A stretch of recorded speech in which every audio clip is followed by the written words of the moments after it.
Welcome to the channel. Today we'll be doing some more statistics. Final upload of the week. It's a Friday, so I'm actually on time this time. But yeah, okay. For the agenda today, we're gonna get started with Unit 9. Last time we finished Unit 8. It took us a couple of videos, but we're in Unit 9 now, and if we finish that, we might move on to Unit 10 as well. So let's talk about Unit 9. Sampling distributions.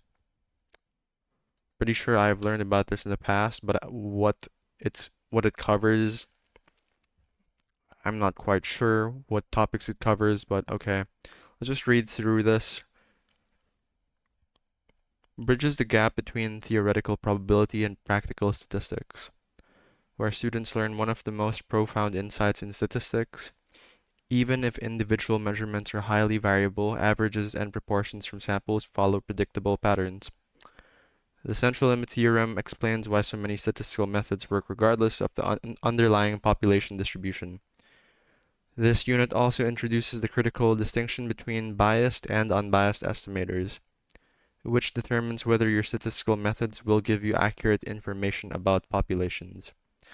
So there are some things mentioned here like central limit theorem, biased and unbiased estimators, and the concept of why statistical methods work regardless of the underlying population distribution. So I like to think this is quite an exciting and important unit.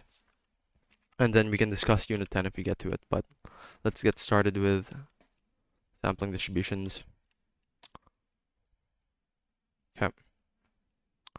Talk about density curves. And there are different kinds of density curves. 2.9 to 3.1. Yep.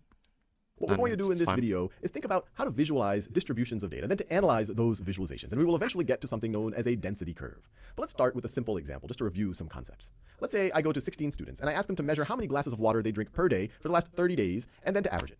And so this data point right over here tells us one student drank an average of 0.5 glasses of water per day. That person is probably very dehydrated. This person drank 8.1 glasses of water per day on average for the last 30 days. They are better hydrated.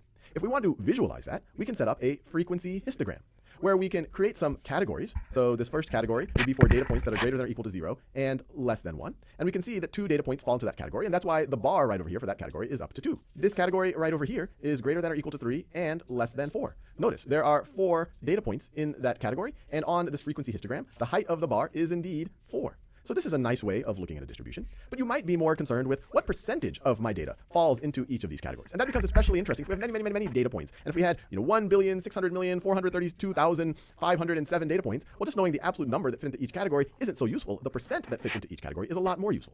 And so for that, we could set up a relative frequency histogram. So notice, this is representing the same data.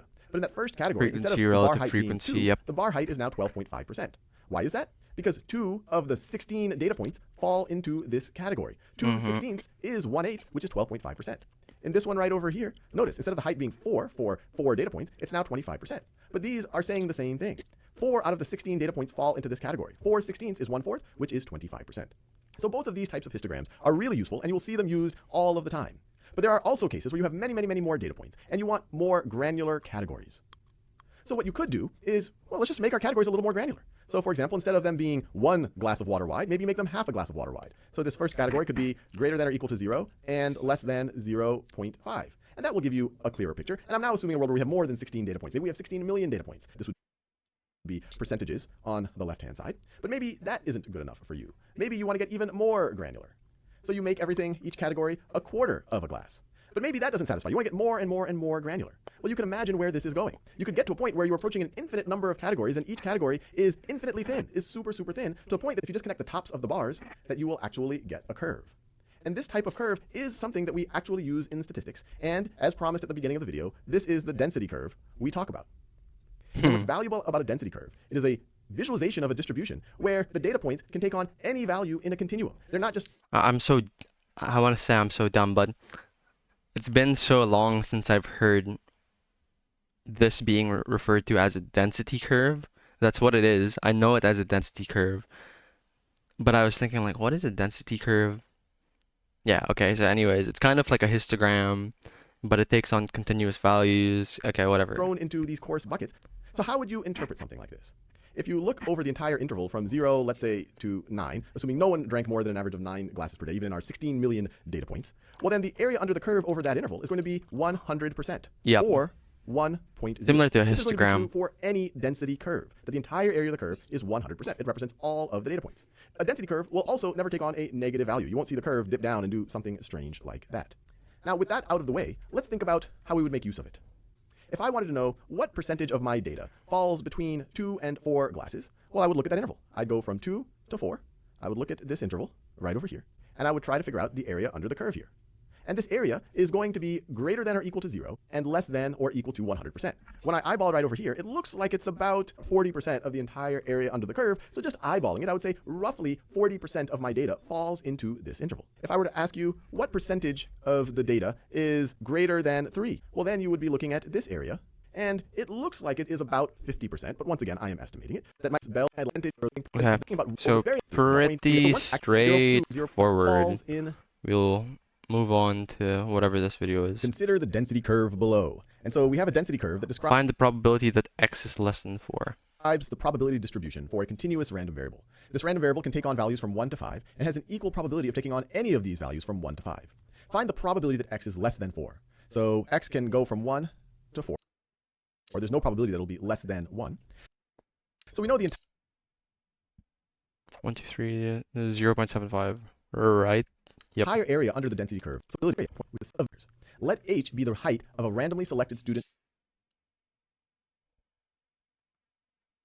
Be the height of a random selected. Find and interpret h is greater than 170. So it's one standard deviation to the right.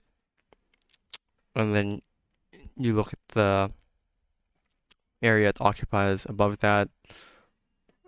From this standard deviation of 20 centimeters, 100 probability that deviation. That's that the area between 1 standard 68. So this is going to be approximately 34%. Mm-hmm. And the other half is 50, so 84. 16%. Well, that is going to be equal to get this 0.1 of the mean close for a normal. Okay, nice. A fuel pump at a gasoline. I don't want to read this stuff. Okay. Draw greater than 1.05. 1 is the mean. The standard deviation is 0.05, so it's asking the same question we just answered in the video. That's 1.05. And how much is this shaded area? So 16%, because something. 34.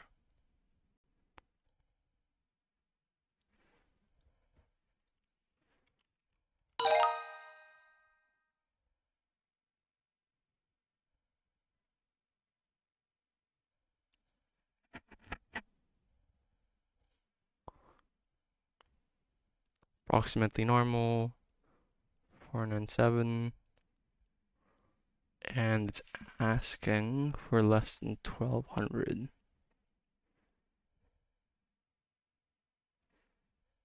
So we can actually just normal.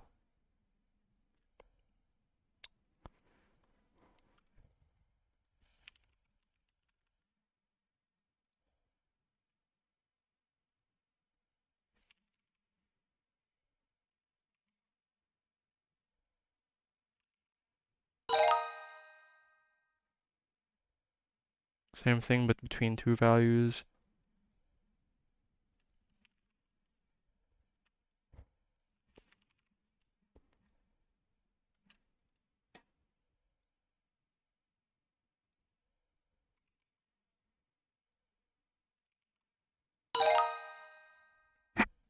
P is greater than 25.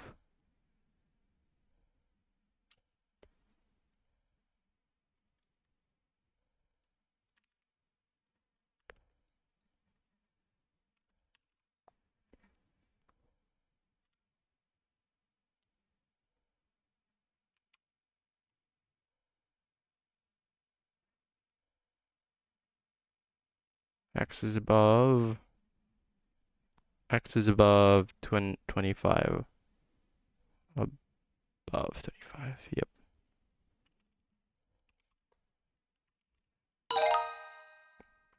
Very easy. Move on to the next. What we're going to do in this video is talk about the idea of a sampling distribution. Now, just to make things a little bit concrete, let's imagine that we have a population of some kind. Let's say it's a bunch of balls. Sample each is of a them subset have of a population. For that population, we could calculate parameters. So a parameter you could view as a truth about that population.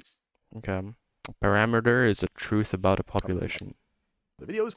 So for example, you could have the population mean, the mean of the numbers written on top of that ball. You That could is have a the population standard parameter. deviation. You could have the proportion of balls that are even, whatever. These are all population parameters. Whereas if it was a sample truth, it would be a statistic. Now we know from many other videos that you might not know the population parameter, or it might not even be easy to find. And so the way that what he means by that is, for example, if you're doing a survey, or if you're trying to get the opinions of the citizens of a town, it could be very, very hard to actually survey the entire population, because the entire population would imply literally everyone who exists in that town does the survey. If you miss even one person, that's no longer the population, that's a sample again. we try to estimate. So something like surveying a country or like a national survey, you're always going to be working with samples, but you try and apply statistical methods so that even though you don't know the true population parameters, you can kind of confidently say whether or not what you're claiming or what you're concluding with the sample is actually valid for the population, probably. Population parameter is by taking a sample. So this right over here is a sample of size n. Sample. That was kind of hard to explain, but and then we can I'll explain it better in another video, hopefully, when I'm better at this. And so from that we can calculate a statistic that is used to estimate this parameter. But we know that this is a random sample right over here. Yeah, so estimating every time we take a sample, the parameter with the statistic for that sample is not necessarily going to be the same as the population parameter. In fact, so, you know, if you have a population of 100 people in a tribe in Brazil, and you ask them each, like, how much water have they drank? This is a really weird example. The population mean might be like 10. They say 10 cups of water a day. But if you only took a statistic, let's say you interviewed 10 people instead of the 100, you might happen to choose a number which is lower or higher. Well, not a number. You might end up choosing a subset of the population, which actually ends up having a higher or lower mean water intake than the whole population as a whole. If we were to take a random sample of size n again, and then we were to calculate the statistic again, we could very well get a different value. So these are all going to be estimates of this parameter. Yep. And so an interesting question is what is the distribution of the values that I could get for these statistics? What is the frequency with which I could get different values for the statistic that is trying to estimate this parameter? And that distribution is what a sampling distribution is. So let's make this even a little bit more concrete. Let's imagine where our population, I'm going to make this a very simple example. Let's say our population has 3 balls in it. 1, 2, 3, and they're numbered 1, 2, and 3. And it's very easy to calculate. Let's say the parameter that we care about right over here is the population mean. And that, of course, is going to be 1 plus 2 plus 3, all of that over 3, which is 6 divided by 3, which is 2. So that is our population parameter. Let's say that we wanted to take samples, let's say samples of 2 balls at a time. And every time we take a ball, we'll replace it. So each ball we take, it is an independent pick. And we're going to use those samples of 2 balls at a time in order to estimate the population mean. So, for example, this could be our first sample of size 2. And let's say in that first sample, I pick a 1, and let's say I pick a 2. Well, then I can calculate the sample statistic here. In this case, it would be the sample mean. Yep, x bar. Which is used to estimate the population mean. And in this, for this sample of 2, it's going to be 1.5. Then I can do it again. And let's say I get a 1 and I get a 3. Well, now when I calculate the sample mean, the average of 1 and 3, or the mean of 1 and 3, is going to be equal to 2. Let's think about all the different scenarios of sampling and what the associated sample means are going to be. And then we can see the frequency of getting those sample means. And so let me draw a little bit of a table here.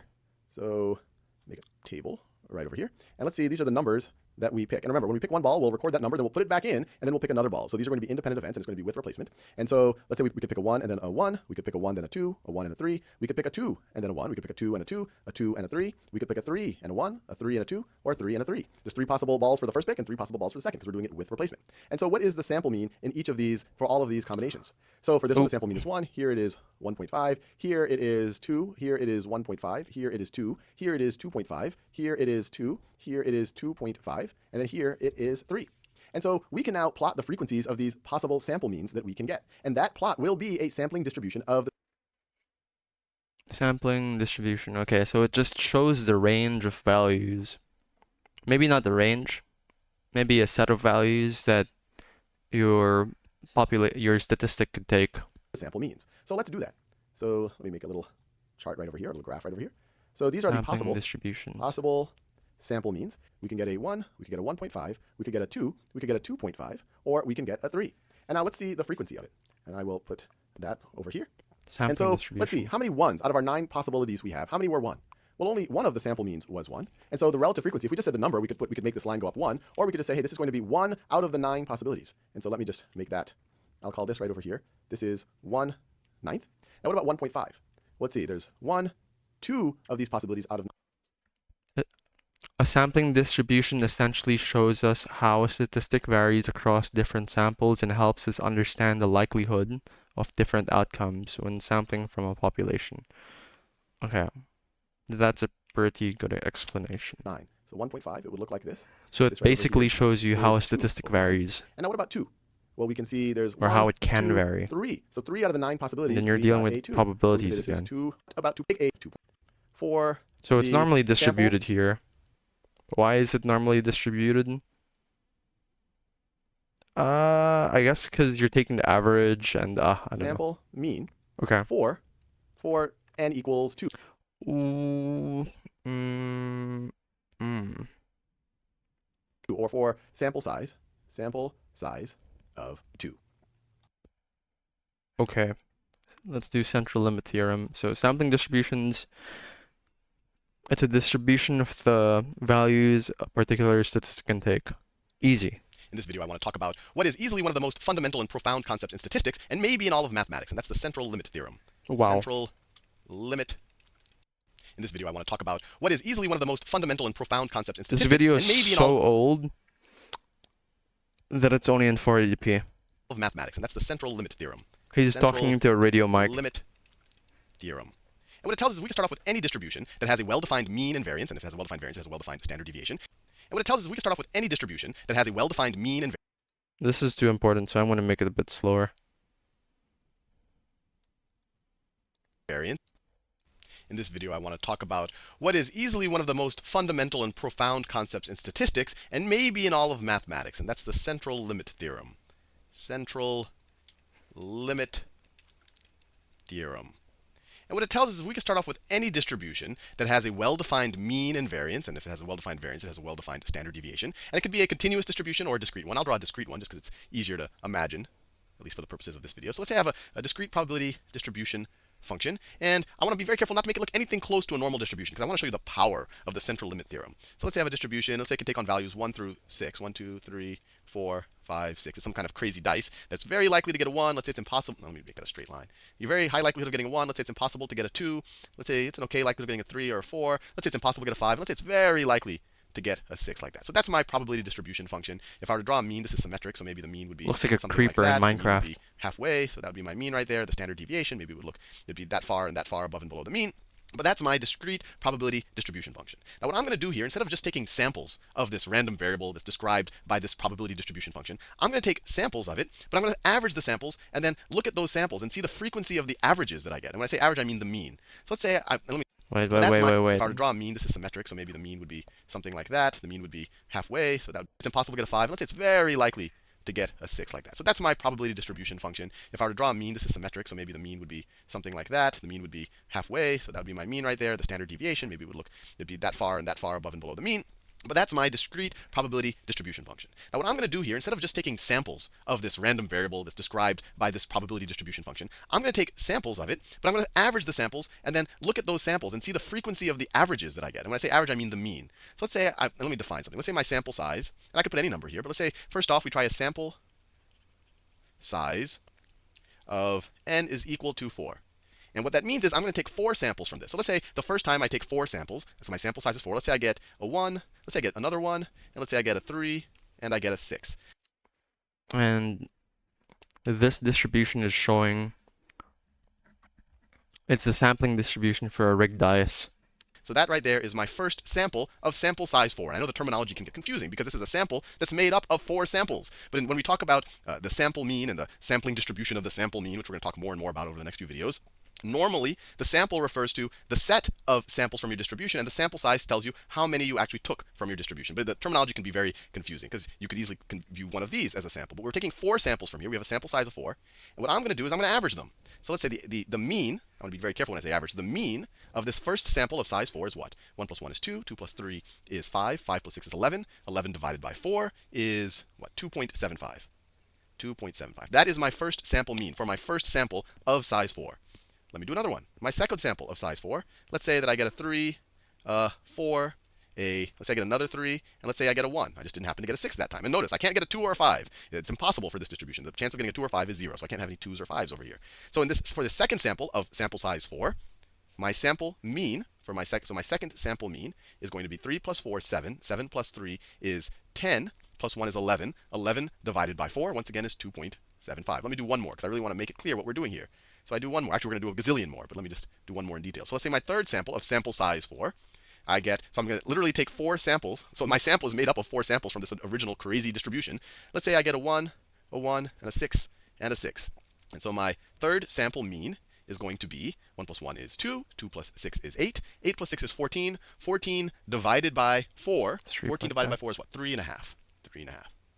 And as I find each of these sample means, so for each of my samples of sample size 4, I figure out a mean. And as I do each of them, I'm going to plot it on a frequency distribution. And this is all going to amaze you in a few seconds. So I plot this all on a frequency distribution. So I say, okay, on my first sample mean was 2.75.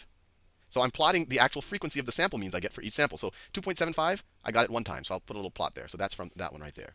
And I got the next time, I also got a 2.75. That's a 2.75 there. So I got it twice. So I'll plot the frequency right there. Then I got a 3.5. So all the possible values, I could have a 3, I could have a 3.25, I could have a 3.5. So then I had the 3.5, so I'll plot it right there. And what I'm going to do is I'm going to keep taking these samples. Maybe I'll take 10,000 of them. So I'm going to keep taking these samples. So I go all the way to 10,000. I just do a bunch of these. And what's going to look like over time is each of these, I'm going to make it a dot because I'm going to have to zoom out. So if I look at it like this, over time, still that's all the values that it might be able to take on. 2.75 might be here. So this first No dot, way, it's going to this turn first dot into a is going to normal be, this one right here is going distribution. to be right there. It The second one probably is is. going to be right there. Then that one at 3.5 is going to look right there. But I'm going to do it 10,000 times. I'm going to have 10,000 dots. And let's say as I do it, I'm going to just keep plotting them. I'm just going to keep plotting the frequencies. I'm just going to keep plotting them over and over and over again. And what you're going to see is, as I take many, many samples of size 4, I'm going to have something that's going to start kind of approximating a normal distribution. So each of these dots represent an incidence of a sample mean. So as I keep adding on this column right here, that means I kept getting the sample mean 2.75. So over time, I'm going to have something that's starting to approximate a normal distribution. And that is the neat thing about the central limit theorem. So the central limit, and this was the case for, so in orange, that's the case for n is equal to 4. This was for sample size of 4. Now, if I did the same thing with the sample size of maybe 20.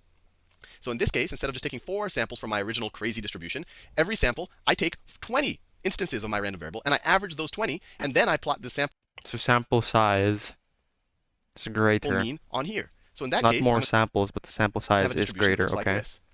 And we'll discuss this in more videos. But it turns out if I were to plot the sample, 10,000 of the sample means here, I'm going to have something that, two things. It's going to even more closely approximate a normal distribution. And we're going to see in future videos, it's actually going to have a smaller, well, let me be clear. It's going to have the same mean.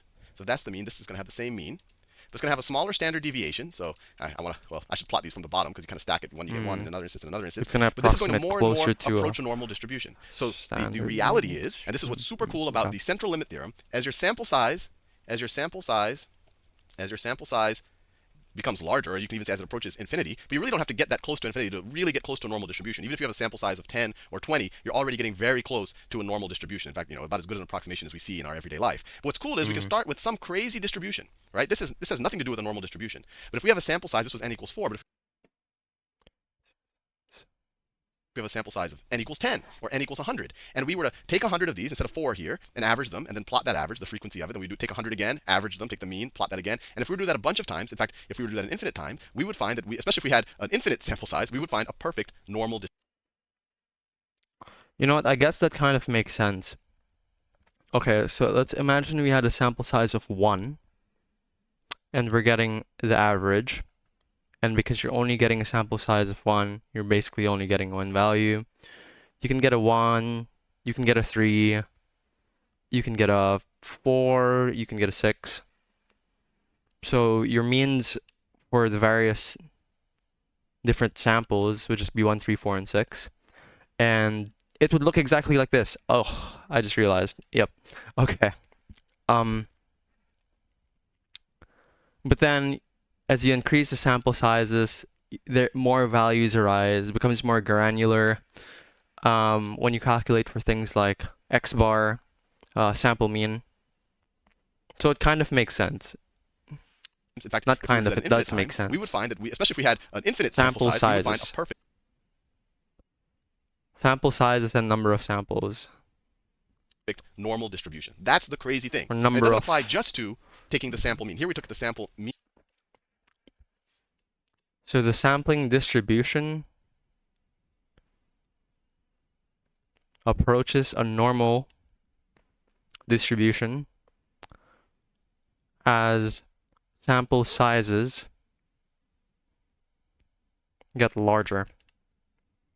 And the sampling distribution are the range of possible values a statistic can have when taking samples from a given population. Every time, but you could have also taken the sample sum. The central limit theorem would have still applied. But that's what's so super useful about it. Because in life, there's all sorts of processes out there, proteins bumping into each other, people doing crazy things, humans interacting in weird ways, and you don't know the probability distribution functions for any of those things. But what the central limit theorem tells us is that if we add a bunch of those actions together, assuming that they all have the same distribution, or if we were to take the mean of all of those actions together, if we were to plot the frequency of those means, we do get a normal distribution. And that's frankly I'm really happy why the to normal learn this, distribution to be honest. shows up so much in statistics, and why, frankly, it's a very good approximation so for the sum or the means of a lot of processes. I feel like a lot of people don't understand this, people that do data science. What I'm going to show you in the next video is I'm actually show you that this is a reality, that as you increase your sample size, as you increase your n, and as you take a lot of sample means, you're going to have a frequency plot that looks very, very close to a normal distribution. Okay, so to break time now, I'll start this and be back in 5. I'm back. Start.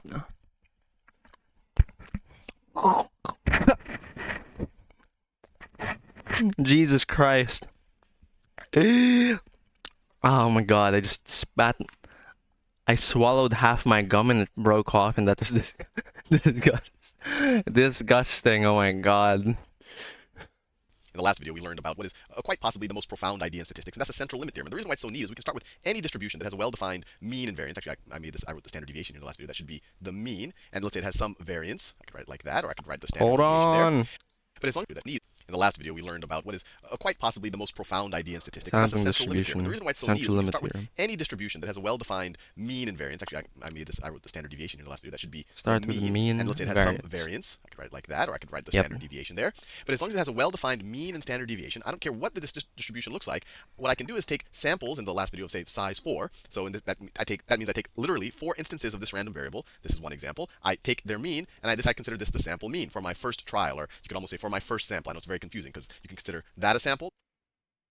No, I get what you mean. Or you can consider each member of the set as a sample. So that can be a little bit confusing there. But I have this first sample mean, and then I keep doing that over and over. In my second sample, my sample size is 4. I got 4 instances of this random variable. I average them. I have another sample mean. And the cool thing about the central limit theorem is as I keep plotting the frequency distribution of my sample and element. It starts to one approach group is a sample. Elements are And it's going to do a better job of approximating that normal distribution as n gets larger. And just so we have a little terminology on our belt, this frequency distribution. Okay, just a quick refresher, because I was on a break for 5 minutes. When the sample size or the group size for a statistic increases, then the sampling distribution approximates a normal distribution. And the bigger the sample size, the smaller the standard deviation will be. Right here, for the sampling distribution. I've plotted out, and or for here, that statistic. or up here that I started plotting out. That is called, and it's kind of confusing because we use the word sample so much, that is called the sampling distribution of the sample mean. And let's dissect this a little bit just so that this long description of this distribution starts to make a No, that's straightforward. Okay, so the sampling distribution, I've explained this like 27 times in the past 3 minutes, but it's a range of values that a statistic can take when taking a statistic can take based on the samples you derive from a population. little bit of sense. When we say it's the Probably don't even have to say statistic from a sample because it automatically assumes that it's a sample. sampling distribution, So that's this is telling us just this a sampling distribution for being mean. derived from is the distribution of some statistic, which in this case happens to be the sample mean, and we're deriving it from samples of an original distribution. So each of You these, could also just say a sampling distribution of x bar. so this is my first sample. My sample size is 4. I'm using the statistic, the mean. I actually could have done it with other things. I could have done the mode or the or the range or other statistics. But the sampling distribution of the sample mean is the most common one. It's probably, in my mind, the best place to start learning about the central limit theorem and even, frankly, sampling distribution. So that's what it's called. And just as a little bit of background, I'll prove this to you Yes. experimentally, not mathematically, but I think the experimental is on some levels more satisfying with statistics, that this will have the same mean. This will have the same mean as your original distribution, right here. So it has the same mean, but we'll see in the next video that this is actually going to be, it's going to start approximating a normal distribution, even though my original distribution that this is kind of generated from is completely non-normal. So let's do that with this app right here. And just to give proper credit where credit is due, this is, I think it was developed at Rice University. This is from online statbook.com. Oh, I love this website. This is their app, which I think is a really neat app because it really helps you to visualize what a sampling distribution of the sample mean is. So I can literally create my own custom distribution here. So let me make something kind of Whoa, crazy. that looks So crazy. you can do this in theory with Looks a like it was made discrete 20 or years ago. a continuous probability density function. But what they have here is we can take on one of 32 values, and I'm just going to set the different probabilities of getting any of those 32 values. So clearly this right here is not a normal distribution. It looks a little bit bimodal, but it doesn't have long tails.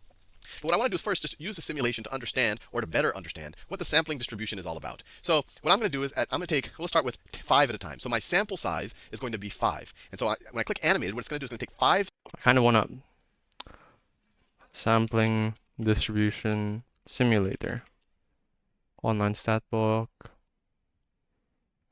Okay. Original Java version. Where's begin? Begin. Yep. Okay. Do something like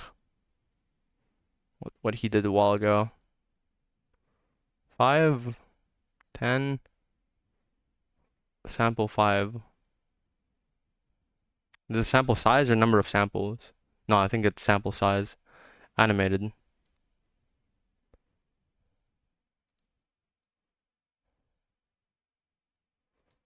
And if it's n equals 10,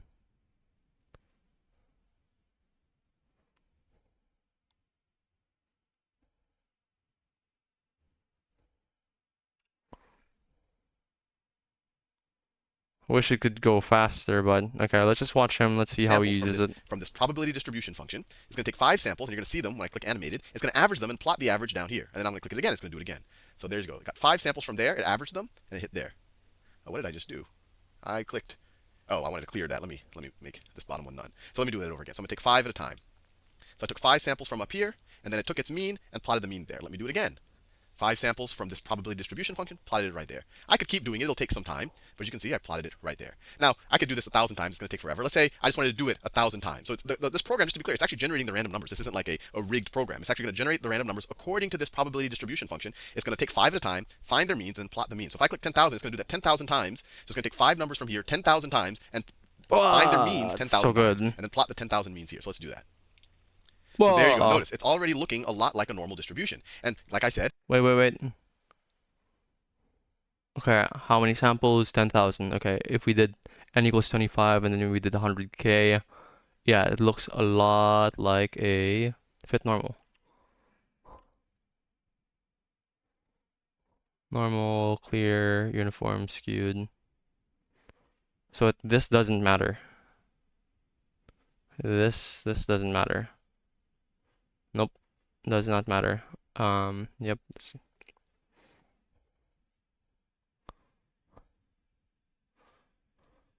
Okay, wait a minute. I have an idea. What if we clear lower 3, Normal, custom. What if we only had one value? Surely it's not gonna work. Okay, I guess it's not really a distribution in that case. Okay, what if we had two values?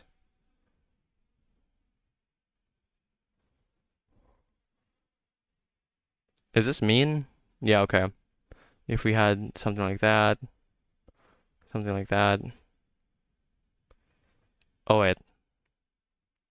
Ah! Okay, wait. So fascinating. Okay, let's say we had three values. Okay, let's say we had that many values with normal. Okay. Let's go again.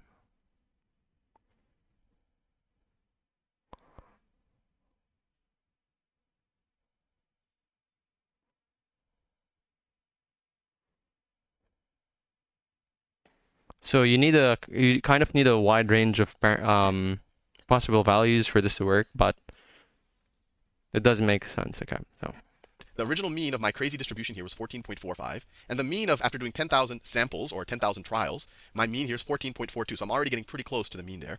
My standard deviation, you might notice, is less than that. We'll talk about that in a future video. And the skew and kurtosis, these are things that help us measure how normal a distribution is. And I've talked a little bit about it in the past, and let me actually just diverge a little bit, and just so it's interesting, normal distribution. And like I said, the original mean isn't like a rigged program. It's actually going to generate the random numbers.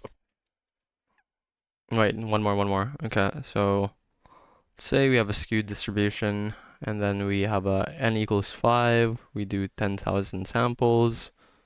Even that looks kind of... There's still a skew, but you can see that it approaches a normal distribution. Approximates a normal distribution. More so than the original one, at least. Clear. Let's stick to 10, maybe. 10k. And if you do n equals 10, and then we do 10k, it's even better. Yep, okay. According to this probability distribution function, it's going to take 5 at a time, find their means, and then plot the mean. So if I click 10,000, it's going to do that 10,000 times. So it's going to take 5 numbers from here 10,000 times and find their means 10,000 times, and then plot the 10,000. Like I said, the original mean of my crazy distribution here was 14.45, So and the the mean mean of, after stayed the doing same, 10,000 samples or 10,000 trials, my roughly. mean here is 14. Yeah, And the okay. skew and kurtosis, these are ideas to the mean there. My standard deviation, you might notice, is less than that. We'll talk about that in a future video. And the skew and kurtosis, these are things that help us measure how normal a distribution is. And I've talked a little bit about it in the past. And let me actually just diverge a little bit, and just so it's interesting. And they're fairly straightforward concepts. Skew literally tells, so if this is, let me do it in a different color. If this would have a skew of 0. If you have a positive skew, that means you have a larger right tail than you would have otherwise expect. So something with a positive skew might look like this. It would have a large tail to the right. So this would be a positive skew. Positive skew, which makes it look like that. It's going to the positive. Similarly, not that fancy of an idea. Kurtosis. So once again, if I were to draw a perfect normal distribution, remember, there's no one normal distribution. You can have different means and different standard deviations. Let's say that's a perfect normal distribution. If I have positive kurtosis, what's going to happen is I'm going to have fatter tails. Let me draw it a little nicer than that. I'm going to have fatter tails, but I'm going to have a more pointy peak. I didn't even have to draw it that pointy. I'm going to draw it Whoa. like this. I'm going to have fatter Positive tails, but I'm going to kurtosis. have a more Okay. pointy peak than a normal distribution. So this right here is positive kurtosis. So something that has positive Squished kurtosis, in the middle. it's, depending on how positive it is, it tells you it's a little bit more Pointy. pointy than a real normal Yep. distribution. Positive kurtosis. And negative kurtosis has smaller tails, Eh. but it's smoother near the middle. So it's like this. So Oh, something like this would have yes. negative Okay, that makes kurtosis. sense. Negative kurtosis. And maybe in future videos we'll Kurtosis, explore that in more skew, detail. But in the context of this simulation, sampling it's just distribution, telling us how central normal limit this theorem. distribution is. So when our sample size was n equal 5 and we did 10,000 trials, we got pretty close to a normal distribution. Let's do another 10,000 trials just to see what Hell happens. yeah. It looks even Okay. more like a normal distribution. Our mean is now the exact same number, but we still have a little bit of skew and a little bit of kurtosis. Now let's see what happens if we do the same thing with a larger sample size. And we can actually do them simultaneously. So here's n equal 5. This is Let's pretty do here good n equals because 25. if you can prove Let me why clear things work with a normal the sample distribution, sampling then you distribution, the sample can... mean. And so I'm going to run 10,000 trials. So I'll do one animated trial just so you remember what's going on. I see. So I'm literally taking first 5 samples from up here, find their mean. And I'm taking 25 samples from up here, find its mean, and then plotting it down here. So here the sample size is 25, here it's 5. I'll do it one more time. I take 5, get the mean, plot it. Take 25, get the mean, and then plot it down there. This is a larger sample size. Now, that thing that I just did, I'm going to do 10,000 times. 10,000 times. And that's interesting. Remember, our first distribution was just this really crazy, very non-normal distribution. Yeah, the kurtosis is like very negative here. I guess that one's closer to 0, and it's not skewed. But once we scroll up a little bit. So here, what's interesting, I mean, they both look a little normal, but if you look at the skew and the kurtosis when our sample size is larger, it's more normal. This has a lower skew than when our sample size was only 5, and it has a less negative But it's kurtosis than both when our sample size was 5. 10,000. So this So is a 10,000 more normal samples. distribution. And one thing What that we're going to sample explore size? further in a future Yeah. video is not only is it more normal in its shape, but it's also tighter fit around the mean. And you can even think about why that kind of makes sense. When your sample size is larger, your odds of getting really far away from the mean is lower, because it's very low likelihood if you're taking 25 samples or 100 samples that you're just going to get a bunch of stuff way out here or a bunch of stuff way out here. You're very likely to get a reasonable spread of things. So it makes sense that your mean, your sample mean, is less likely to be far away from the mean. We're going to talk a little bit more about that in the future. Okay. But hopefully this kind of satisfies you that, at least experimentally, I haven't proven it to you with mathematical rigor, which hopefully we'll do in the future, but hopefully this satisfies you at least experimentally that the central limit theorem really does apply to any distribution. I mean, this is a crazy distribution. I encourage you to use this applet at onlinestatbook.com and experiment with other crazy distributions to believe it for yourself. But the interesting things are is that we're approaching a normal distribution, but as my sample size got larger, it's a better fit for a normal distribution. Kurtosis, skew, sampling distribution, central limit theorem, parameter, statistic, sample population, sample size, number of samples. Okay. We hopefully now have a respectable working knowledge of the sampling distribution of the sample mean. And what I want to do in this video is explore a little bit more on how that distribution changes as we change our sample size n. I'll write n down right here, our sample size. Sample so just as a bit of size, a review, we saw before we could just start off with any crazy distribution. Maybe it looks something like this. I'll do discrete distribution. Really, to model anything, at some point you have to make it discrete. It could be a very granular discrete distribution, but let's say something Looks like crazy. It looks SpongeBob's this. shoes. It's clearly not a normal distribution. But we saw in the first video, if you take, let's say, sample size is a 4. So if you took 4 numbers from this distribution, 4 random numbers, where, let's say this is the probability of a 1, 2, 3, 4, 5, 6, 7, 8, 9. If you took 4 numbers at a time and averaged them, let me do that here. Yep. Okay. So we're 4 getting numbers at a time. Let's say we use sample size, n, number of samples. Don't know yet. this distribution to generate 4 random numbers, right? We're very likely to get a X 9. bar. We're definitely not going to get any 7 or 8s. We're definitely not going to get a 4. We might get a 1 or 2. 3 is also very likely. 5 is very likely. So we use this function to essentially generate random numbers for us. And we take samples of 4, and then we average them up. So let's say our first average is like, I don't know, let's say it's a 9, it's a 5, it's another 9, and then it's a 1. So what is that? That's 14 plus 10, 24 divided by 4. The average for this first trial, for this first sample of 4, is going to be 6, right? They add up to 24 divided by 4. So we would plot it right here. Our average was 6 that time. Just like that, and we'll just keep doing it. And we've seen in the past that if you just keep doing this, this is going to start looking something like a normal distribution. So maybe we do it again, the average is 6 again. Maybe we do it again, the average is 5. We do it again, the average is 7. We do it again, the average is 6. And then if you just do this a ton of times, your distribution might look something that looks very much like a normal distribution. So these boxes are really small. So we just do a bunch of these trials. At some point, it might look a lot like a normal distribution. Obviously, there's some average values. It won't be a perfect normal distribution because you can never get anything less than 0 or anything less than 1 really as an average. You can't get 0 as an average, and you can't get anything more than 9. So it's not going to have infinitely long tails, but at least for the middle part of it, a normal distribution might be a good approximation. In this video, what I want to think about is what happens as we change n. So in this case, n was 4. N is our sample size. Every time we do a trial, we took 4 and we took their average and we plotted it. We could have had n equal 10. We could have taken 10 samples from this population, you could say, or from this random variable, averaged them, and then plotted them here. And in the last video, we ran the simulation. I'm going to go back to that simulation in a second. We saw a couple of things, and I'll show it to you a little bit more depth this time. When n is pretty small, it doesn't approach a normal distribution that well. So when n is small, I mean, let's take the extreme case. What happens when n is equal to 1? That literally just means I take one instance of this random variable and average it. Well, it's just going to be that thing. So if I just take a bunch of trials from this thing and plot it over time, what's it going to look like? Well, it's definitely not going to look like a normal distribution. It's going to look, you're going to have a couple of 1s, you're going to have a couple of 2s, you're going to have more. What do you say? I mean, let's take the extreme case. What happens when n is equal to 1? Oh, yep. I've done this a while ago. So it can only take the values of whatever possible values are. You're basically not even getting the mean. That literally just means I take one instance of this random variable and average so it. Well, 1, it's 2, just gonna 3, be that 5, thing. 6, So if I just take a 9. bunch of trials you do, it's not going to look like a normal distribution. So the central limit theorem, although I said you do a bunch of trials that look like a normal distribution, definitely doesn't work for n equal 1. As n gets larger, though, it starts to make sense that, let's say, if we got n equals 2, and I'm all just doing this in my head, I don't know what the actual distribution would look like. A bit but better. then it still would be difficult for it to become an exact normal distribution. But then you can get more instances. You could get more, you might get things from all of the above. But you can only get 2 in each of your baskets that you're averaging. You only get 2 numbers, right? So you're never gonna, let's see. I mean, for example, you're never gonna get a 7.5 in your sampling distribution of the sample mean for n is equal to 2 because it's impossible to get a 7.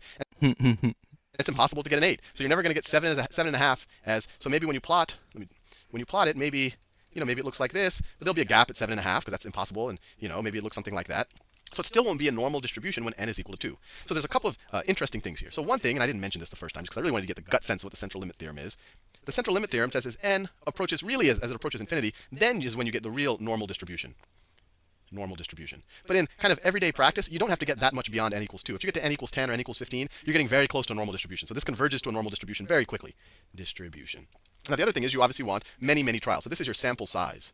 That is your sample size. That's the size of each of your baskets. In the very first video I did on this, I took a sample size of 4. In the simulation I did in the last video, we did sample sizes of 4 and 10 and whatever else. This is a sample size of 1. So that's our sample size. So as that approaches infinity, your actual sampling distribution of the sample mean will approach a normal distribution. Now, in order to actually see that normal distribution and actually to prove it to yourself, you would have to do this many. Remember, the normal He's really distribution hammering happens. this This is home. kind of the population, or this is the random variable. Which That I tells don't you all of mind. the possibilities. In You real might life, say we things seldom that know all I of the possibilities. In fact, in real life, we haven't seldom know found the out pure yet. probability generating function, only if we're kind of writing it or if we're writing a computer program. Normally, we're doing samples, and we're trying to estimate things. So normally there's some random variable, and then maybe we'll do a bunch of, we take a bunch of samples, we take their means and we plot them, and then we're going to get some type of normal distribution. Let's say we take samples of 100 and we average them. We're going to get some normal distribution. And in theory, as we take those averages hundreds or thousands of times, our data set is going to more closely approximate that pure sampling distribution of the sample mean. You know, I just realized it's so interesting because if you're working with, let's say, a data set, and your data is a sample, a subset of the population data, and does that make sense? You get the mean.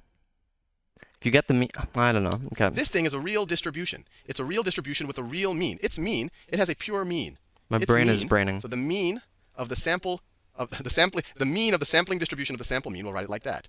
Notice I didn't write it as just the x. What this is actually saying this is a real population mean. This is a real random variable mean. If you looked at every possibility of all of the samples that you can take from your original distribution, from some other random original distribution, and if you took all of the possibilities of, let's say, sample size, let's say we're dealing with a world where sample size is 10. If you took all of the combinations of 10 samples from some original distribution and you average them out, this would describe that function. Of course, in reality, if you don't know the original distribution, you can't take an infinite samples from it, so you won't know every combination. But if you did it with, 1,000, if you did the trial 1,000 times, so 1,000 times you took 10 samples from some distribution and took 1,000 averages and then plotted them, you're going to get pretty close. Now, the next thing I want to touch on is what happens is we know as n approaches infinity, it becomes more of a normal distribution. But as I said already, n equals 10 is pretty good, and n equals 20 is even better. But we saw something in the last video that at least I find pretty interesting. Let's say, we start with this crazy distribution up here. It really doesn't matter what distribution we're starting with. We saw in the simulation that when n is equal, let's say n is equal to 5, our graph, after we try, we take samples of 5, average them, and we do it 10,000 times, our graph looks something like 1,000 times. So 1,000 times you took 10 samples from some distribution and took 1,000 averages and then plotted them, you're going to get pretty close. Now, the next thing I want to touch on is what happens is we know as n approaches infinity, it becomes more of a normal distribution. But, as I said already, n equals 10 is pretty good, and n equals 20 is even better. But we saw something in the last video that at least I find pretty interesting. Let's say, we start with this crazy distribution up here. It really doesn't matter what distribution we're starting with.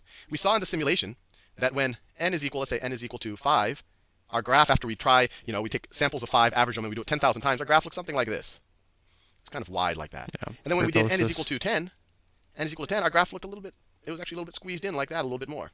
So not only was it more normal, that's what the central limit theorem tells us because we're taking larger sample sizes, but it had a smaller standard deviation or a smaller variance, right? The mean is going to be the same either case.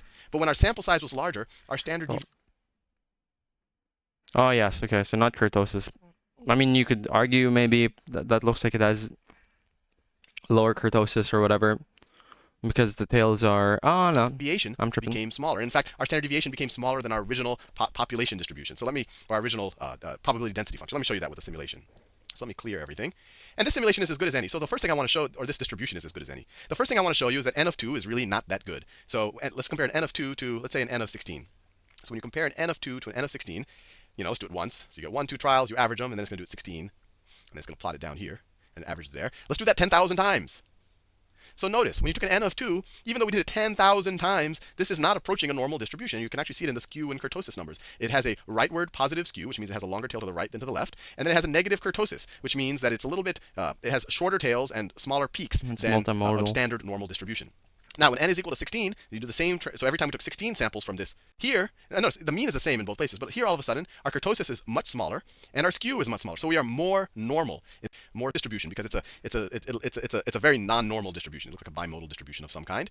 And let's take a scenario where I take an n of, let's take two good n's. Let's take an n of 16. That's a nice healthy n. And let's take an n of 25. Won't make much of a difference, I think. Let's compare them a little bit. And there we What I times, these are both pretty 10,000 times. Oh, okay. I guess it has Miracles made of computers. Now quite a notice something. difference, This is but the 10,000 standard times. These are both deviation is pretty much good lower. approximations of normal distributions. I wonder if there's like n equals 1 million. I don't know. N is equal to 25 is more normal. It has less skiing, is 2.1, and the standard deviation here is for 16 samples from our distribution every time. Or instead of taking 25, if I were to take a million samples from this distribution every time,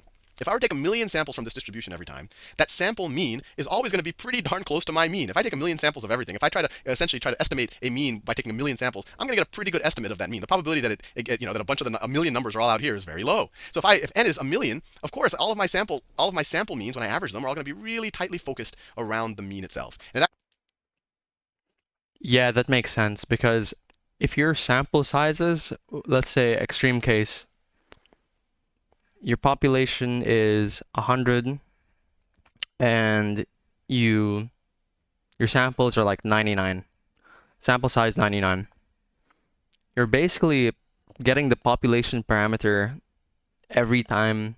You're like one off. Doesn't really affect much. Okay. actually, and so hopefully that. Wait a minute. Which I think is the reason why. Oh my goodness. N minus 1. I think that's the reason why. There's this thing like n minus 1 when you calculate like the sample mean, population mean, whatever. Something along those lines. Bezel's correction or something like that.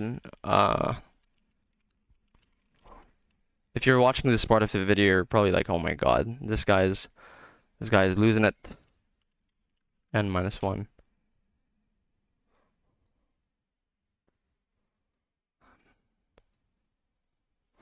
Sample variance, sample standard deviation. Okay, so it's not for the mean, but okay.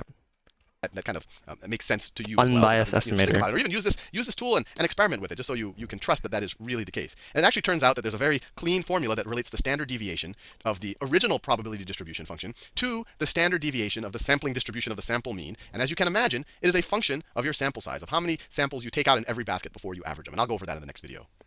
Okay, time to slay. 46 seconds. Okay. What would be the shape of the sampling distribution of the sample tension? Okay.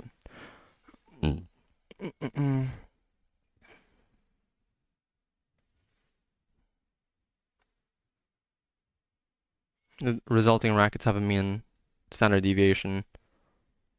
Suppose that we took random samples of 36 rackets. I had no clue that you spelled rackets like this. I thought they're R-A-C-K-E-T. My goodness.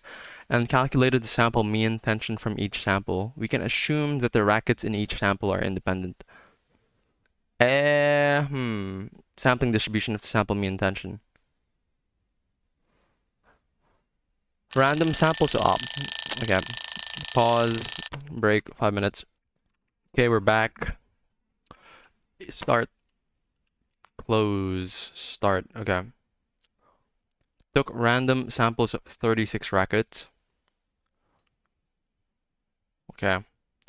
Assume that the rackets in each sample are independent. Okay.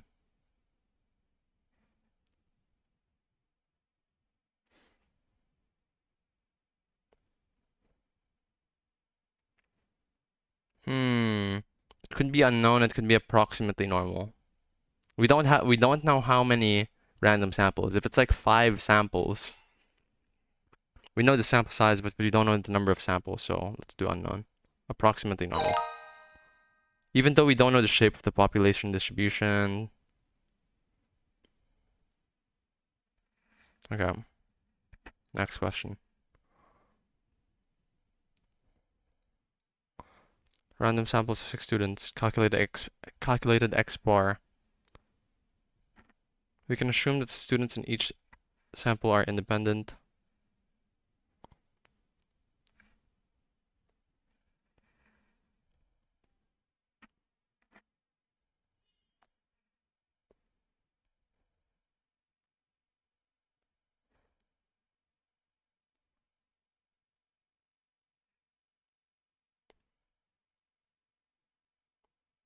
Okay, because sample size is quite small and it's skewed to the right. It's probably still skewed to the right. Okay. Take random samples of 30 eruptions from this population, calculate x bars of sample metering. Which graph shows the most reasonable approximation of the sampling distribution? Okay, so 30 eruptions. I think that it should be pretty... Okay, then we have a wide range of values. 500, yeah.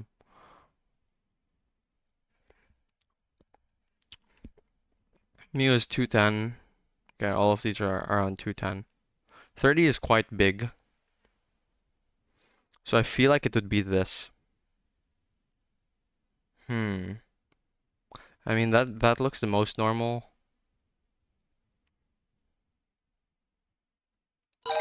Yeah, okay. Suppose that we took random samples of 15 colors and calculated, okay. This has to be approximately normal because it's already normal, so it might just become more normal. Okay, so let's try again.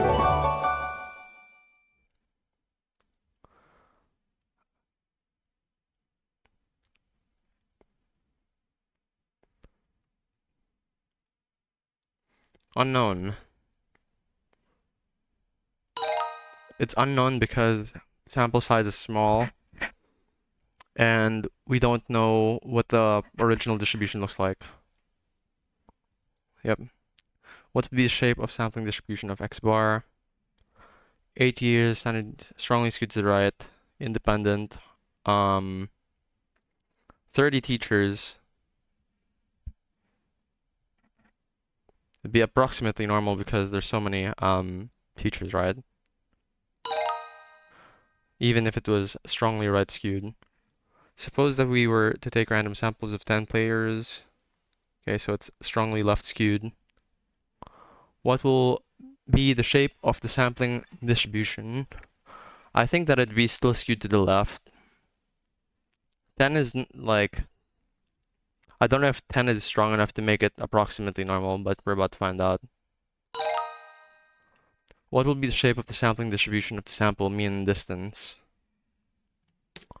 Okay, 195 meters, normally distributed. Suppose that quality control, probably approximately normal still. Sampling distributions can't turn into a different distribution if that makes sense, so just normal, retain, or something in between. Okay. We're told Alejandro was curious if sample median was an unbiased estimator of population median. He placed ping pong balls numbered from 0 to 32, so I guess that would be, 33 ping pong balls in a drum and mixed them well. Note that the median of the population is 16, right? The median number, of course, yes, in that population is 16. He then took a random sample of 5 balls and calculated the median of the sample. Balls numbered from 0 to 32, so I guess that would be 33 ping pong balls in a drum and mix them well. Note that the median of the population is 16, right? The median number. Oh wait, let's do this again. Alejandro was curious if sample median was an unbiased estimator of population median. He placed ping pong balls numbered from 0 to 32. Sample, median, middle, okay. So I guess that would be 33 ping pong balls in a drum and mix them well. Note that the median of the population is 16, right? The median number, of course, yes, in the population is 16. He then took a random sample of 5 balls and calculated the median of the sample. So we have this population of balls. He takes we know the population parameter. We know that the population median is 16. But then he starts taking a sample of 5 balls, so n equals 5, and he calculates a sample median. Sample median. And then he replaced the balls and repeated this process for a total of 50 trials. His results are summarized in the dot plot below, where each dot represents the sample median from a sample of 5 balls. So he does this. He takes these 5 balls, puts them back in, then he does it again. Then he does it again. And every time he calculates the sample median for that sample, and he plots that on the dot plot. So, and he'll do this for... Based on these results, does sample median appear to be a biased or unbiased estimator? What I'm guessing is that a biased estimator has a tendency to skew. I don't want to say skew, but essentially it pushes the value, the statistic, oh my god. A biased estimator is a statistic which leans towards one direction, either above or below the true population parameter. 50 samples. And each dot here represents that sample statistic. So it shows that 4 times we got a sample median. In 4 of those 50 samples, we got a sample median of 20. in 5 of those sample medians, we got a sample median of 10. And so what he ends up creating with these dots is really an approximation of the sampling distribution of the sample medians. Now, to judge whether it is a biased or unbiased estimator for the population median, well, actually, pause the video, see if you can figure that out. Okay, let's try and think.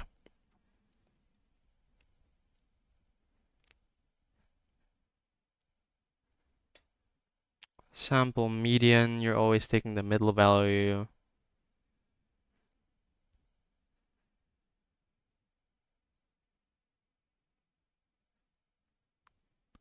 I have a feeling that it's unbiased, but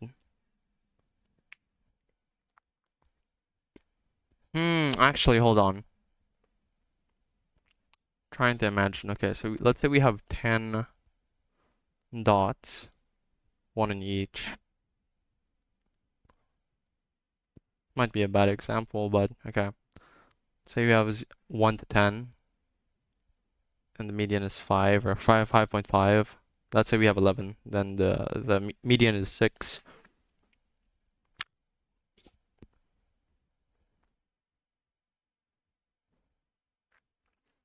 The sample median has the same likelihood to be high as it is low.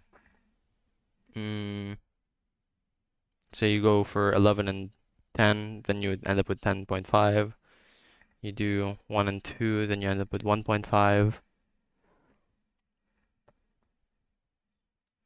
All right, now let's do this together. Now to judge it, let's think about where the true population parameter is, the population median. It's 16.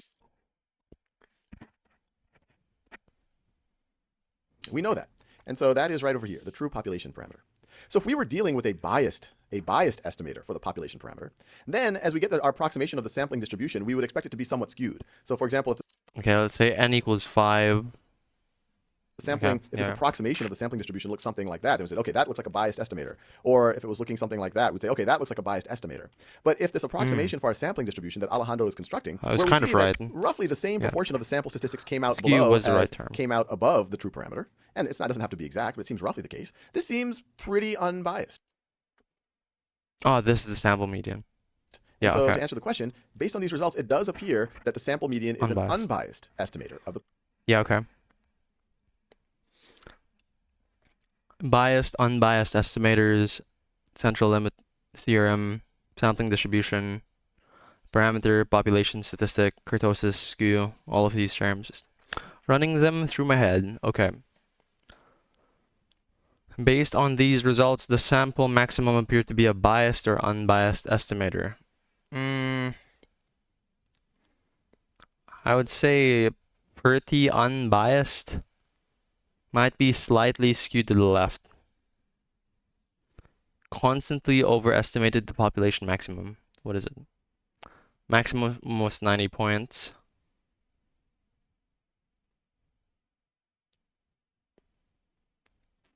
Wait, no. It's biased because it's always underestimating it. 6 tests.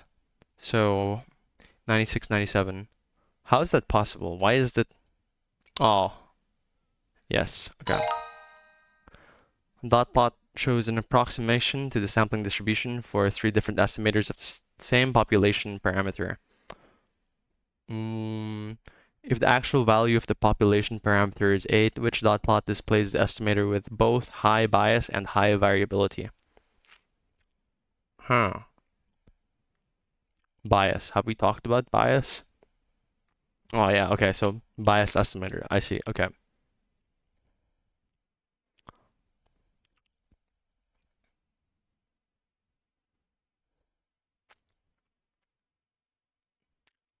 I would say statistic A, because variability is talking about spread, and bias is talking about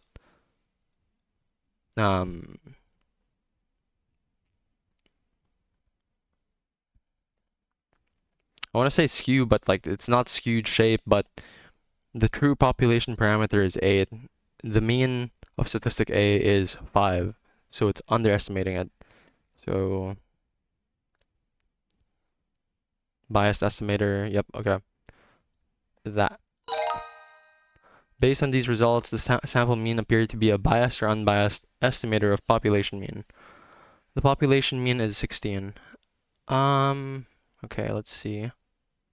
Let's say it's slightly left skewed, but this looks pretty normal to me.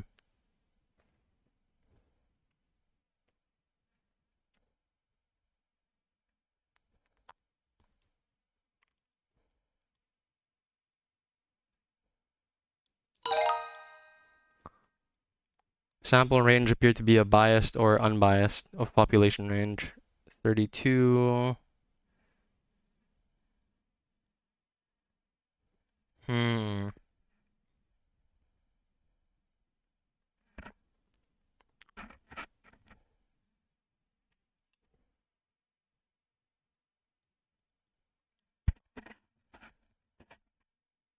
It's pretty even.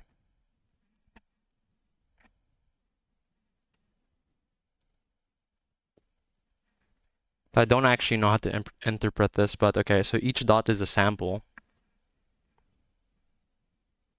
I would say it's actually a biased estimator because in most cases it was consistently underestimating the population range. So 32. So if it was good, then it'd be centered around 32, right? Yeah.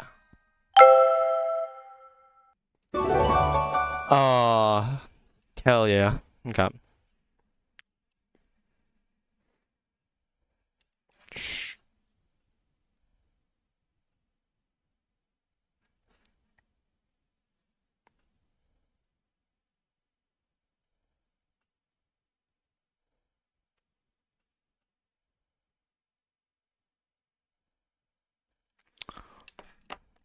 Let's go. Okay. What will be the shape of the sampling distribution? Okay. Random samples. We have sample size 45. We've been given a mean. We've been given a standard deviation. We don't know what it looks like, but sample size is so big. Sample distribution is probably going to be sampling distribution is probably going to be approximately normal. Population parameter is 5. Low bias, low variability. See, because it's very compact and it's very off. Low bias, whoops. Low bias, low variability is a good thing, so go A. I was thinking low bias, high bias, low variability. Find P x is greater than 73. Okay. Online stat book. 76. Whoa. 76 below 73.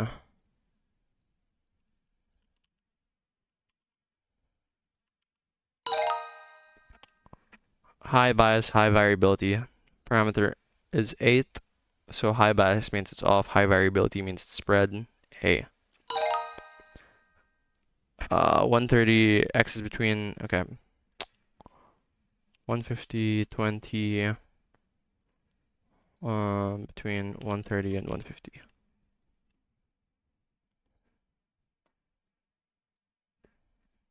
Whoops. Whoa.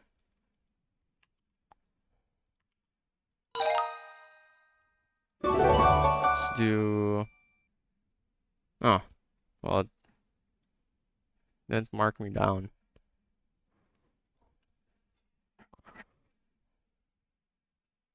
Okay, 9 more minutes before I So I take a have a break gumball machine right over here. It and has finish yellow off and later. green and pink and About to have some blue congee. gumballs. Let me throw a few blue ones in there. Okay, so they're Fruit Loops. So I have a gumball machine right over here. It has yellow and green and pink and blue gumballs. Let me throw a few blue ones in there. And what we're going to concern ourselves in this video are the yellow gumballs. And let's say that we know that the proportion of yellow gumballs over here is P. This right over here is a population parameter. And for the sake of argument, just to make things concrete, let's just say that 60% of the gumballs are yellow, or 0.6 of them. Now let's review some things that we have seen before. Focus. I'm going to define here is, let me throw a few blue ones in there.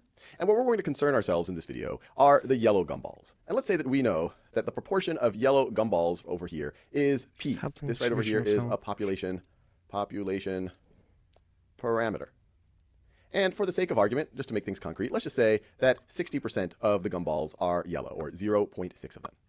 Now let's review some things that we have seen before. I'm going to define our Bernoulli random variable. Let's call this capital Y, which is equal to is not yellow. 1 if when we take one random gumball out of that machine, we pick a yellow gumball. And it's equal to 0 if when we pick one random gumball out of that machine, we don't pick yellow. So not yellow.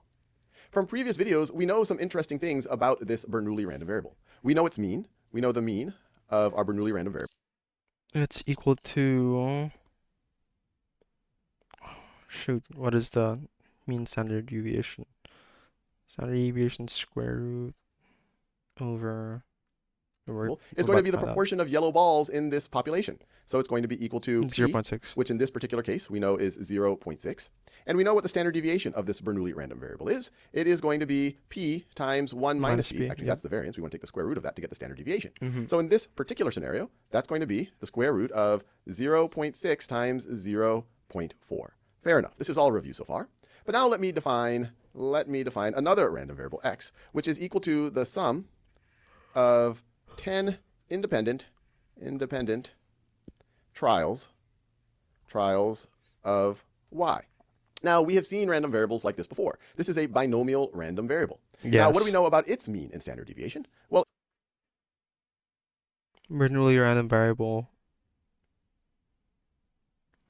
binomial random variable. In previous videos, we know that the binomial random variable of y. Now, we have seen random variables like this before. This is a binomial random variable. Now, what do we know about its mean and standard deviation? Well, in previous videos, we know that the mean of this binomial random variable is just going to be equal to n times the mean of each of the Bernoulli trials right over here. Yep, so 0.6, 0.4. So n times p, which in this particular situation is going to be, n is 10, we're doing 10 trials, and p is 0.6, which is equal to 6. And that makes sense. If 60% of the balls here are yellow, and if you were to take a sample, or if you were to take 10 trials, so if you were to take 10 balls one at a time, they have to be independent, so you keep looking at them and then replacing them. But if you took 10, then you would expect that 6 of them would be yellow. They're not always going to be 6 yellow, but that would be maybe what you would expect. All right, now what's the standard deviation here? So our standard deviation is equal to, and we have proved this in other videos, it's equal to the square root of n times p times 1 minus p. Notice you just put an n right over here under the radical sign.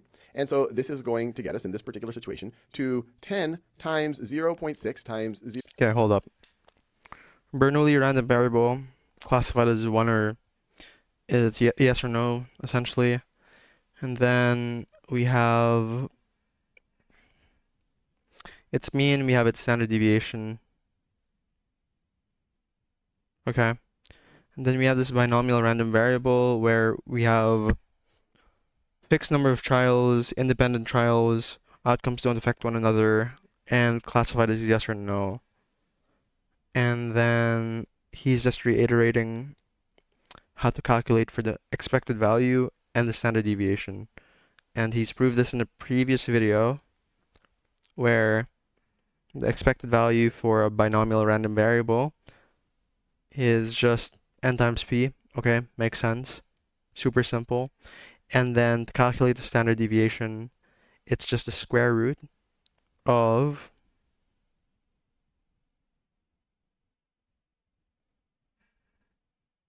n times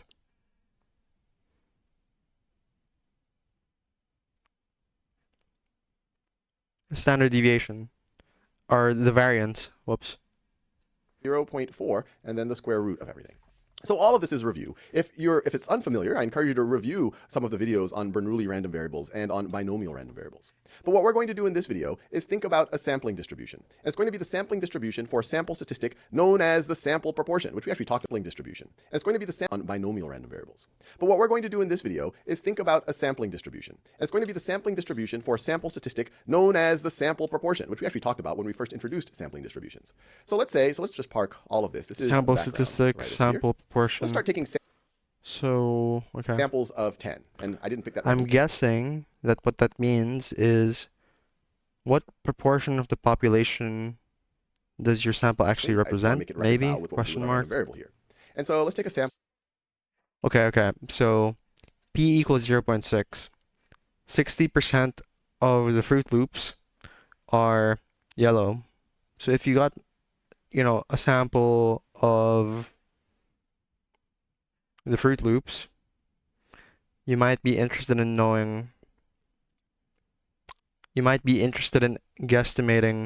estimating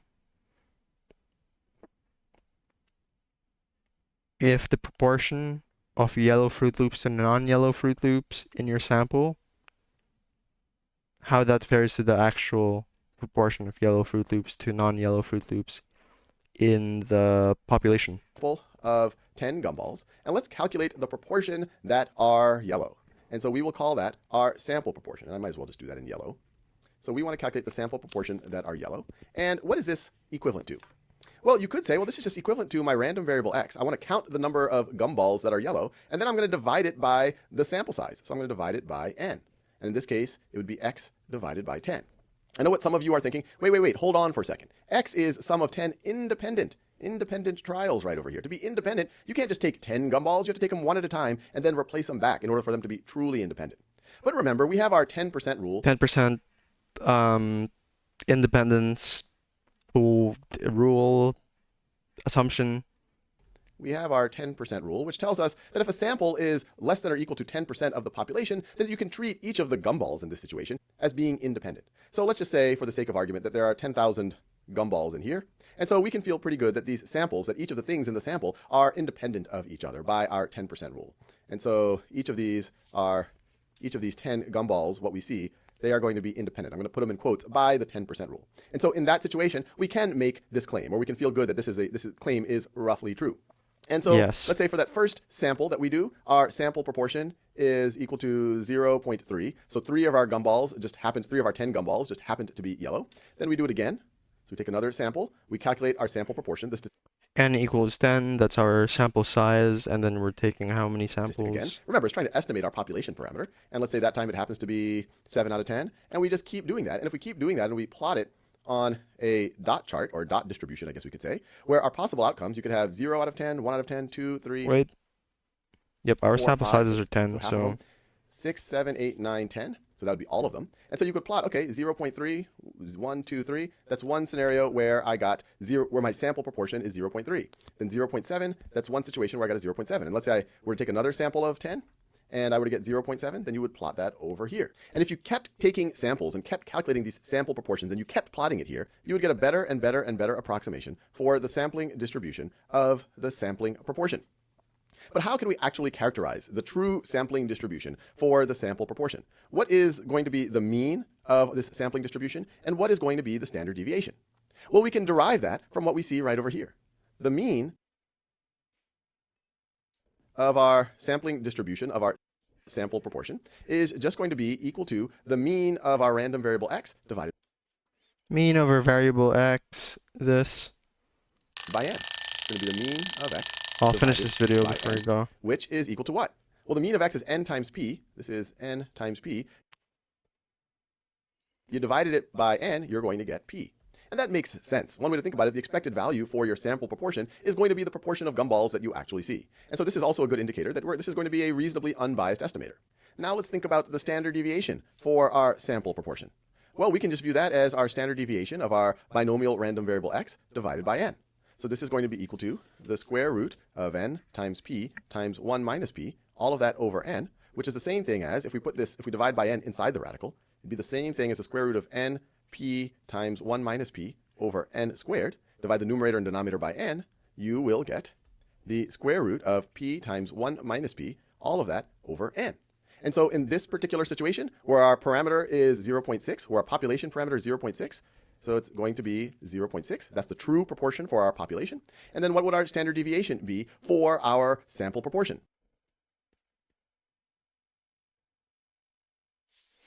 It's actually going to be underestimated, I think.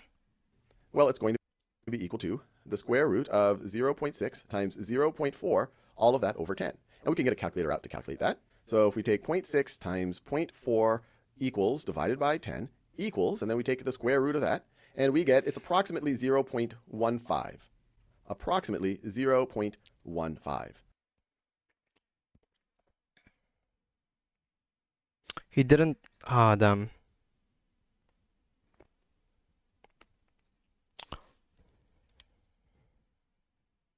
He didn't explain, or maybe he'll do it in the next video, but this sample proportion, standard deviation. Okay, let's just wait. What time is it? 1 hour 20. Just give me a sec, fellas. 8 p.m. ETA. Oh, we can keep going. Okay, break. Start. Okay, I'm back. But I can't stay for too long because my friend's about to come over, and I'll continue shooting the video later, which is fine. Sampling distribution, okay. This right over here is a scratch pad on Khan Academy created by Khan Academy user Charlotte Owen. And what you see here is a simulation that allows us to keep sampling from our gumball machine and start approximating the sampling distribution. I'm pretty sure this is R. So her simulation focuses on green gumballs, but we talked about yellow before. Studio. In the yellow gumballs, we said 60% were yellow, so let's make 60% here green. And then let's take samples of 10, just like we did before. And then let's just start with one. This right over here is a scratch pad on Khan Academy created by Khan Academy user Charlotte Owen. And what you see here is a simulation that allows us to keep sampling from our gumball machine and start approximating the sampling distribution of the sample proportion. So her simulation focuses on green gumballs, but we talked about yellow before. In the yellow gumballs, we said 60% were yellow, so let's make 60% here green. And then let's take samples of 10, just like we did before. And then let's just start with one sample. Yes. So we're going to draw one sample, and what we want to show is we want to show the percentages, which is the proportion of each sample that are green. So if we draw that first sample, notice out of the 10, 5 ended up being green, and then it plotted that right over here under 50%. We have one situation where 50% were green. Now let's do another sample. So this sample, 60% are green, and so let's keep going. Let's draw another sample. And now that one we have 50% are green, and so notice now we see here on this distribution, 2 of them had 50% green, and we could keep drawing samples. And let's just really increase. So we're going to do 50 samples of 10 at a time. And so here we can quickly get to a fairly mean proportion, green candles, sample mean proportion. Large number of samples. So here we're over 1,000 samples. And what's interesting here is we're seeing experimentally that our sample, the mean of our sample proportion here is 0.62. What we calculated a few minutes ago was that it should be 0.6. We also see that the standard deviation of our sample proportion is 0.16. And what we calculated was approximately 0.15. And as we draw more and more samples, we should get even closer and closer to those values. And we see that for the most part, we are getting closer and closer. In fact, now that it's rounded, we're at exactly those values that we had calculated before. Now, one interesting thing to observe is when your population proportion is not too close to 0 and not too close to 1, this looks pretty close to a normal distribution. And that makes sense because we saw the relation between the sampling distribution of the sample proportion and a binomial random variable. But what if our population proportion is closer to 0? So let's say our population proportion is 10%, 0.1. What do you think the distribution is going to look like then? Well, we know that the mean of our sampling distribution is going to be 10%. And so you can imagine that the distribution is going to be right skewed. But let's actually see that. So here we see that our distribution is indeed right skewed. And that makes sense because you can only get values from 0 to 1. And if your mean is closer to 0, then you're going to see the meat of your distribution here, and then you're going to see a long tail to the right, which creates that right skew. And if your population proportion was close to 1, well, you can imagine the opposite is going to happen. You're going to end up with a left skew. And we indeed see right over here a left skew. Now, the other interesting thing to appreciate is the larger your samples, the smaller the standard deviation. And so let's do a population proportion that is right in between. And so here, this is similar to what we saw before. This is looking roughly normal. But now, and that's when we had sample size of 10. But what if we have a sample size of 50 every time? Well, notice, now it looks like a much tighter distribution. This isn't even going all the way to 1 yet, but it is a much tighter distribution. And the reason why that made sense, the standard deviation of your sample proportion, it is inversely proportional to the square root of n. And so that makes sense. So hopefully you have a good intuition now for the sample proportion. Proportional to the square root of n. Its distribution, and inflation. Okay. Normal conditions for sampling distribution of sample proportions. Okay, What we're what's going to this do in mean? this video is think about under which conditions does the sampling distribution of the sample proportions, in which situations does it look roughly normal, and under which situations does it look skewed right, so does it look something like this, and under which situations does it look skewed left? Well, he Maybe talked about that in the last video. He talked about how if I guess it's if the metric you're calculating for has bounds and if it's closer to those bounds. something like that. And the conditions that So we're going something like mean doesn't have bounds, it can go negative, positive, whatever, okay? Whereas proportion is between 0 and to 1. talk about, and this is a rough rule of thumb, that if we take our sample size and we multiply it by the population proportion that we care about, and that is greater than or equal to 10, and if we take the sample size and we multiply it times 1 minus the population proportion, and that also is greater than or equal to 10, if both of these are true, the rule of thumb tells us that this is going to be approximately normal in shape, the sampling distribution of the sample proportions. So with that in our minds, let's do some examples here. So this first example says, Emiliano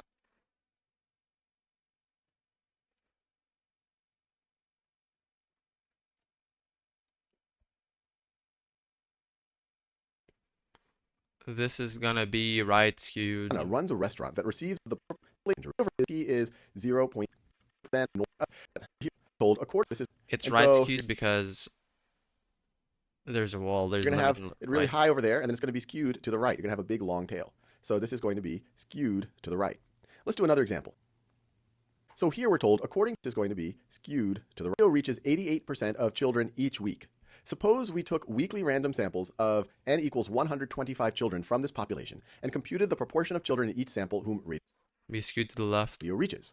What will be the shape of the sampling distribution of the proportions of children the radio reaches? Sampling that are able to overtake this estimate, which are ultimately to kind of draw the line. What? Your deviation perception of 0, 120. I guess because Well, n is 100 times this would massive. be 12, so 50 times this is going to be equal to 6.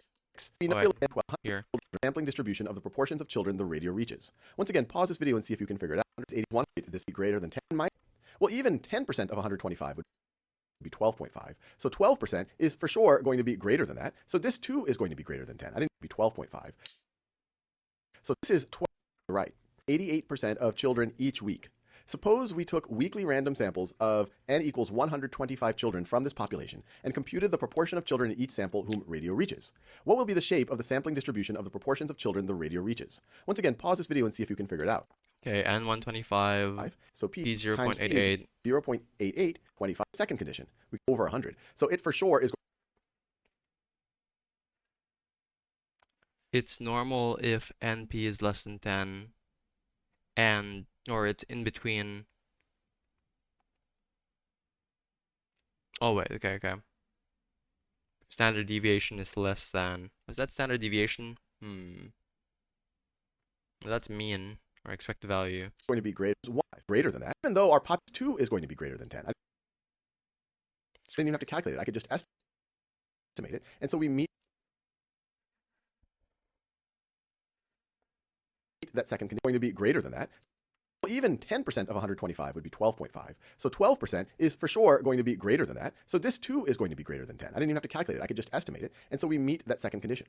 So even though our population proportion is quite high, it's quite close to 1 here, because our sample size is so large, it still will be roughly normal. And one way to get the intuition for that is, so this is a proportion of 0. Let's say this is 50%. And this, if we have distribution, more approximate. Okay, that's fair enough. Time check, 7:48.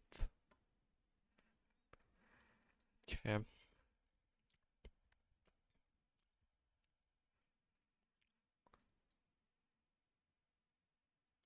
$50 students, so n equals 50. P equals 0.22.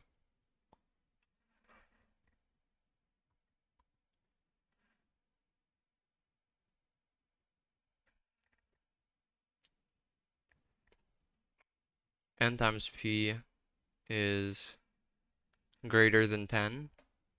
And n times P times 1 minus P is 50 times 0.22. That's greater than 10. O times 0.78. I don't think it's gonna be it's gonna be less than 10, so it's gonna be right skewed. No, is it normal? Oh,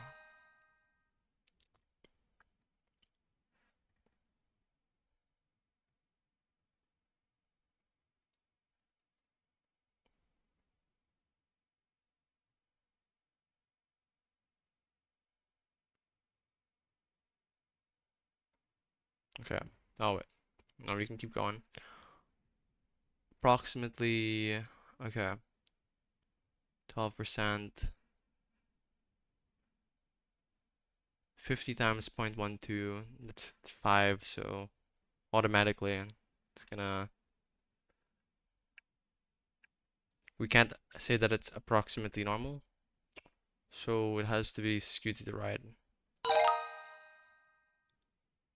This is super many people, so it's probably approximately normal. 78%, 75 people, that's a big number. So not this, more so this.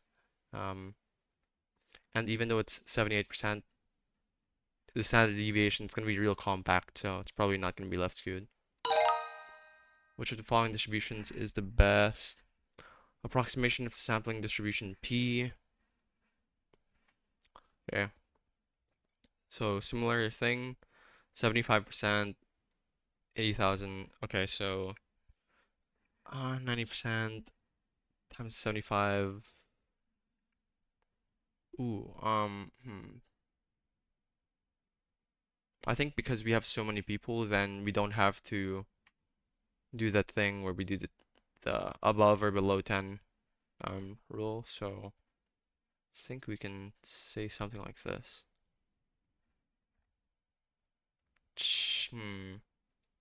Damn, it was left skewed. We have a left skewed. Okay.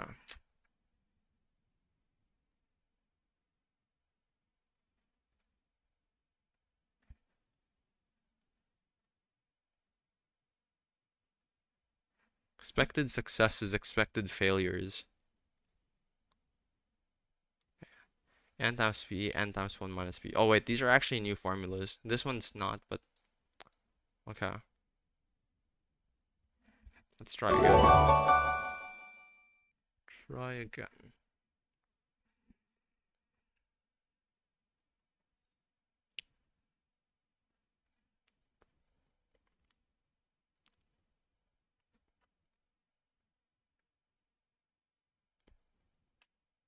P hat. Okay.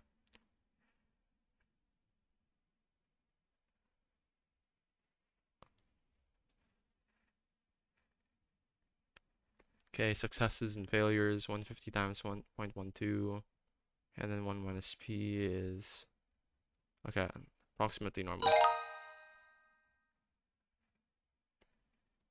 This is probably going to be right skewed. 9% times 80,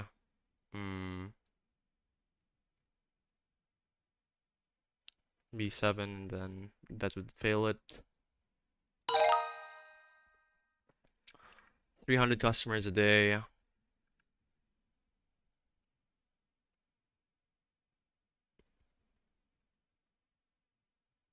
Sample of 300.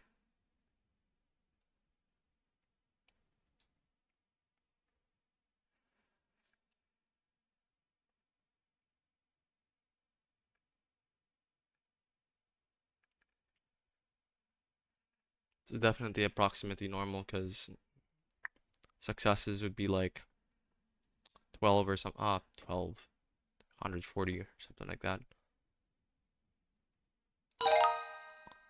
Then, okay, 10%, 40 people. This would fail. It's not enough, I think. 0.1 or, yeah, okay. Right skewed. Okay, next exercise. Okay, I will take a break here, so be right back. Hey guys, I'm back. So, one last sprint, I guess, and then call it a day. Actually, you know what? I'm gonna continue in the morning. Give me a sec. I'm back. Okay.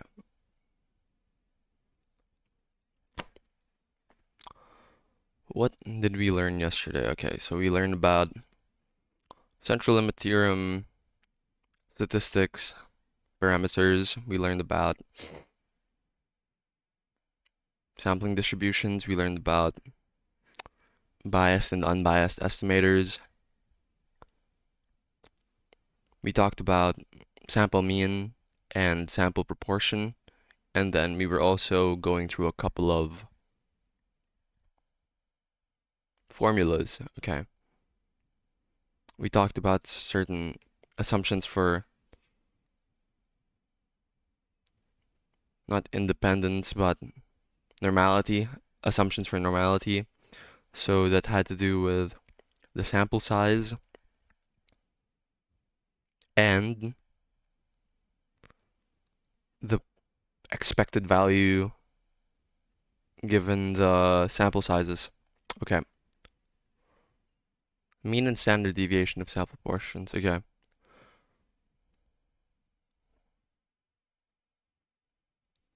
It's asking us for a mean and standard deviation. Okay.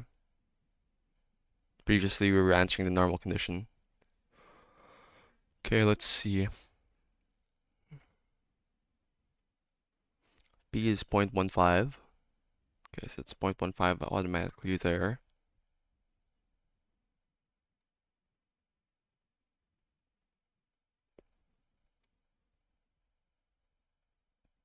And this is P times 1 minus P over N.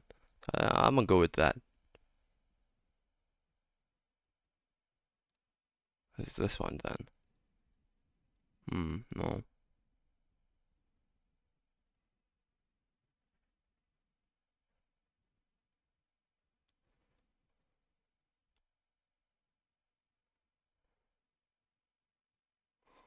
Actually it says, I suppose that is really 12%. Okay. So actually it's that. No? Oh my god. I guess suppose it is really means that that's the population parameter, whereas this is the number of samples. I mean, not number of samples, sample size. Sample, yeah, okay. I just woke up, so bear with me.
I think it's this.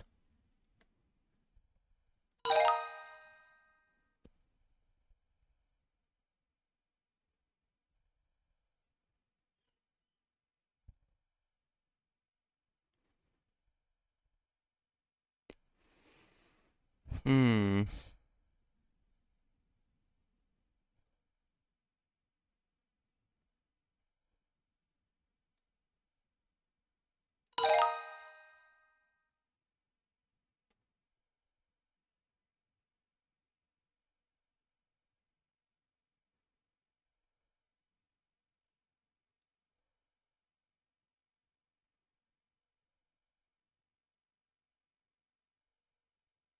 No, hold on.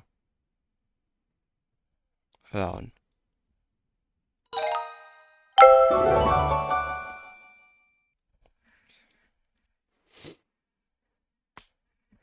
We're told, suppose that 15% of the 1,750 students at a school have experienced extreme levels of stress during the past month.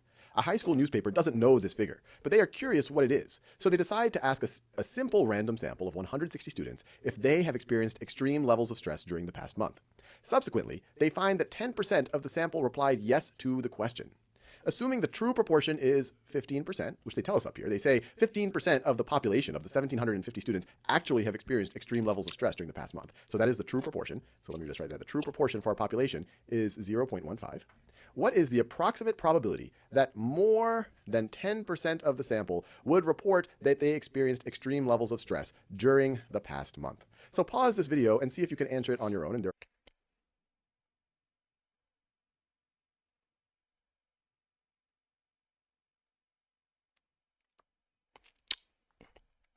Okay. so let me just write.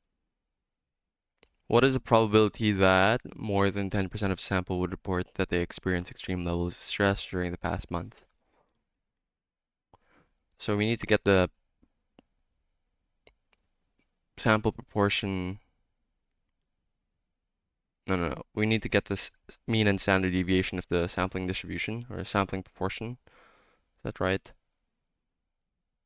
Yeah, for the sample proportion. Okay, so more than 10%.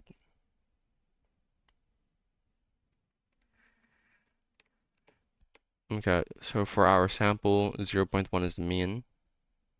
Our standard deviation would be 0.1 times 0.9 over 160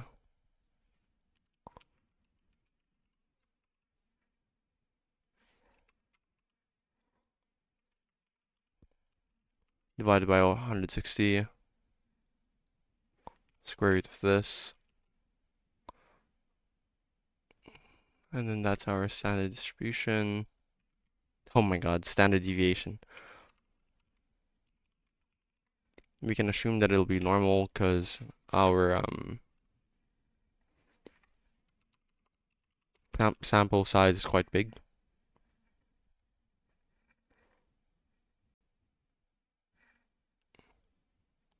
It's bigger than 10 when we do the check.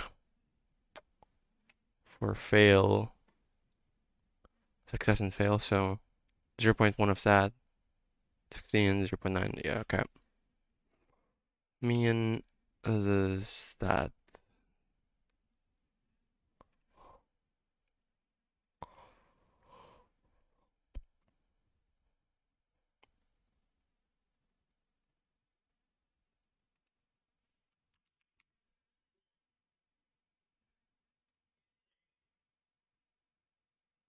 No, I'm wrong. Okay. That the true proportion for standard proportion is going to be approximately normal. So in this case, the newspaper is asking 160 students. That's the sample size. So 160. The true population proportion is 0.15, and that needs to be greater than or equal to 10. And so let's see. This is 100 and up of our sampling Yeah, distribution okay.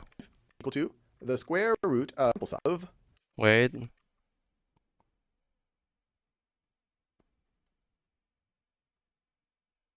Well, hold on. Okay, he used the true proportion true. What is this calculating 160. though? So now let's get our calculator out. So I'm going to take those to going to be approximately a normal distribution. So you could draw your classic bell curve. AR 1.5, 0.1 portion. The probability is more than 0.1. I could write 1, 0 just like that. And then to calculate it, I can get out our calculator again. So here I'm going to go to my distribution menu right over there. And then I'm going to do a normal cumulative distribution function. So let me click enter there. And so what is my lower bound? Well, my lower bound is 10%, 0.1. What is my upper bound? Well, we'll just make this 1 because that is the highest proportion you could have for a sampling distribution of sample proportions. Now, what is our mean? Well, we already know that 0 or greater than, they say, is more than 10%, is more than 0. I'm going to go to my distribution menu right over there. My lower bound is sample deviation, and then I can click enter. This one right here. Okay, so what did we do different? Okay, mu O bar, P hat, B hat, and that's talking about proportions, okay? If you're taking this on the AP exam, you would say that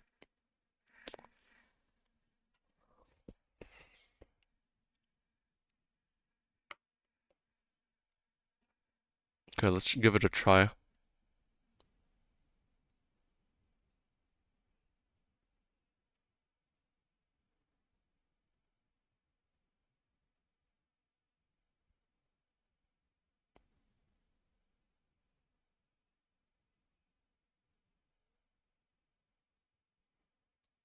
Okay,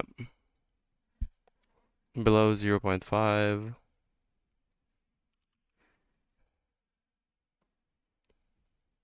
It's normally, you can assume it's normally distributed.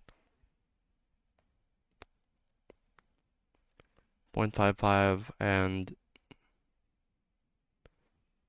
okay,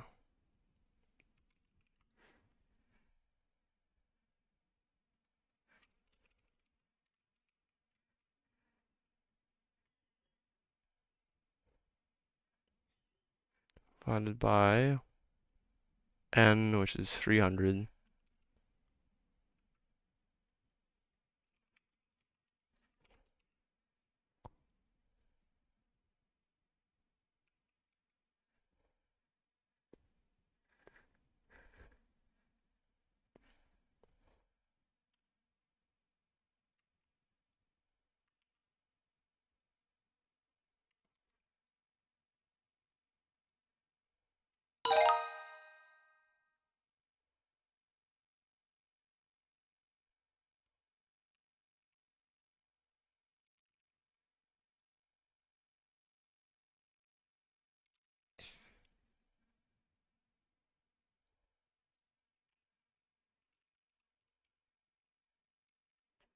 Divided by 150, that's lowercase n.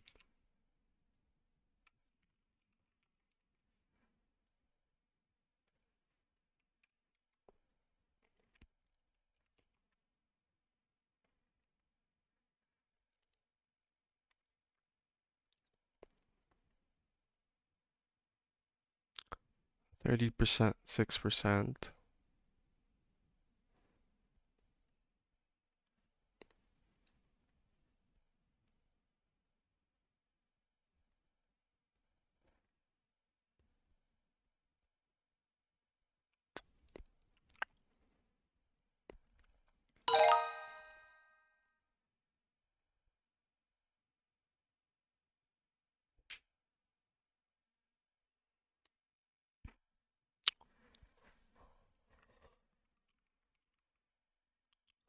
Okay.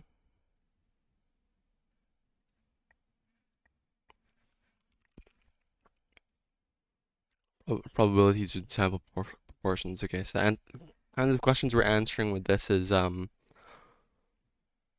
approximate probability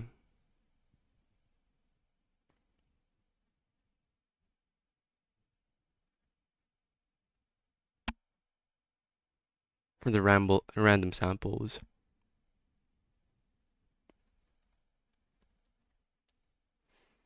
Let me ponder on like these questions. I know how to answer them, but what are they actually asking for? So camp has 2,400 camps. They claim that 45% of their camps offer blah blahs. Thaka, suppose you contact a simple random sample. I think that's supposed to be conduct. Suppose you conduct a simple random sample of 200 of the camps. Approximate probability that between 40% to 50% of the camps reply yes. So what's the probability that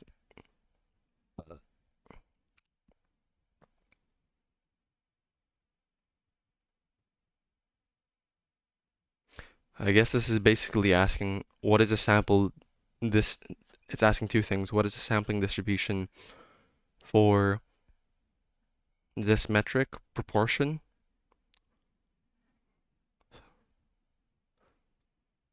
and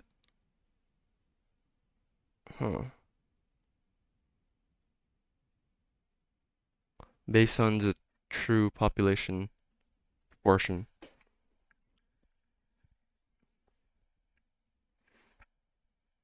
We're getting a like probability distribution for the true parameter, and then it's just asking us to answer this, I guess. Okay, weird. Nothing more complicated than that.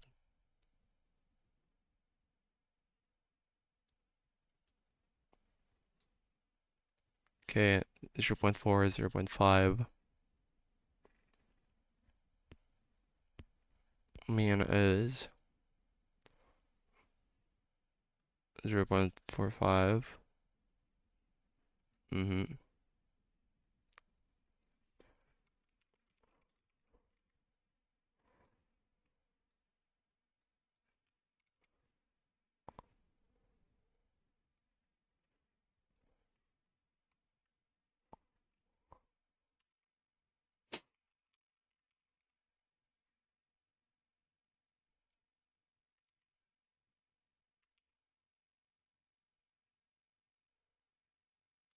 Oh, okay, hold on. I think I'm wrong.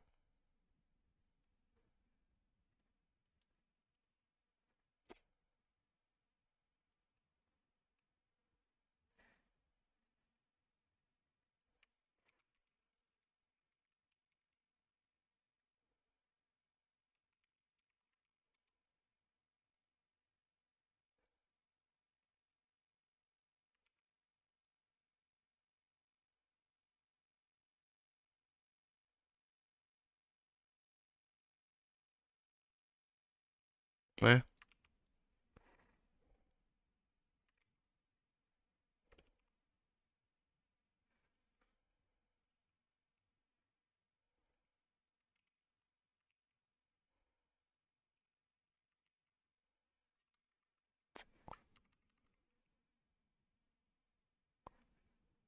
Let's just go with 0.84. That's the closest one.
Hmm. Okay, so 200 people, 87%. Yeah, okay, yes, approximately normal, because these are both above 10. Find the mean and standard deviation of sampling distribution. So it is 0.87 for the mean. That's just expected value. And then 7 times 0.13 divided by 200.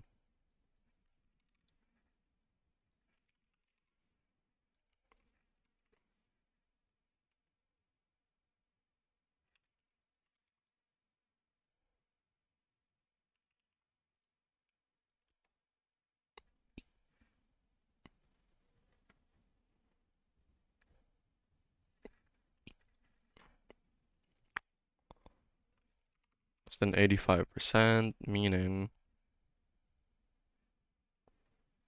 oh yeah, we already have these two. Nope.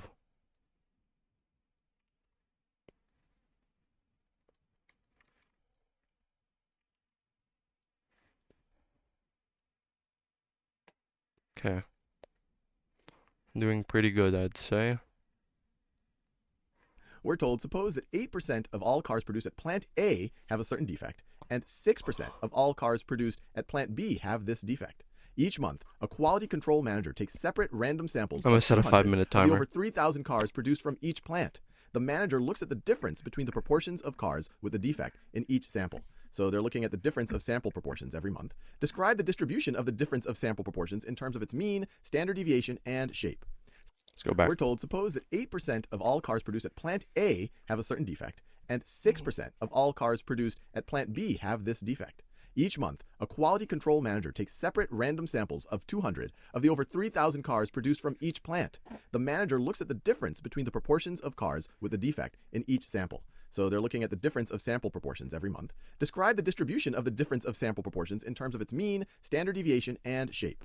So let's take these step by step. So first, let's think about the mean of the difference of our sample proportions. Pause this video and try to figure out what that's going to be. Well, we have seen this. Wait. Yep, okay, so we've seen this in previous videos. We've talked about combining distributions. So how do you not multiply, how do you add, subtract means? How do you do that with standard deviations? And I remember standard deviations when I kept getting wrong. You're supposed to like square them, add them, and then square root them. In previous videos, that if we have the mean of the difference of two random variables, that's the same as the difference of the means. Or another way to think about it is, if we want to figure out the mean of this, so sample proportion from plant A minus sample proportion from plant B, this is just going to be equal to the mean of the sample proportion from plant A minus the mean of the sample proportion from plant B. Now, what are these going to be equal to? Well, what's the mean of the sample proportion of plant A? It's just going to be the true population proportion for plant A. And they tell us that. They tell us that 8% of all cars produced at plant A have a certain defect. So this could be 8%, or we could write it as 0.08. And then from that, we are going to subtract the mean of the sample proportion from plant B. And we know what that means going to be. The mean of a sample proportion is going to be the population proportion, the parameter of the population, which we know for plant B is 6%, 0.06. And then that gets us a mean of the difference of 0.02, or 2%. Having a 2% difference in defect rate would be the mean. Now let's think about the standard deviation. So instead of thinking in terms of standard deviation, let's think about the square of the standard deviation, which is variance. And from there, we can go back to standard deviation by taking a square root. So if we're looking at the variance, and let me write it this way. If we're looking at the variance of the difference of the sample proportions, so the sample proportion from plant A minus the sample proportion from plant B, but just as a review, if you assume that we're sampling independently from each of the plants, so what we're sampling from plant A does not affect what we're sampling from plant B, or vice versa, then we can add the variances. So this is going to be equal to the variance of the sample proportion from plant A plus the variance of the sample proportion from plant B. Some of you might be saying, wait, aren't we taking the difference of sample proportions here? Why are we adding? And the reminder is, remember, variance is a measure of spread. And whether you're now taking the difference of random variables or you're taking the sum of them, when you have more variables, you're going to have more spread. So regardless of whether this is a negative or a positive over here, this is going to be a positive. So what is this going to be equal to? Well, we can take each of these terms. What's going to be the variance of the sample proportion from plant A? Well, if every time we looked at one of the cars, we looked at it and then we put it back into the mix. So if we were sampling with replacement, which means that each of our observations are independent of the other ones, we have a formula. We know that this variance would be the population proportion of plant A Minus one, times 1 minus p divided by the sample size. Times 1 minus the population proportion of plant A, divided to a proportion Let me of do 0 that for at a time p. from plant A.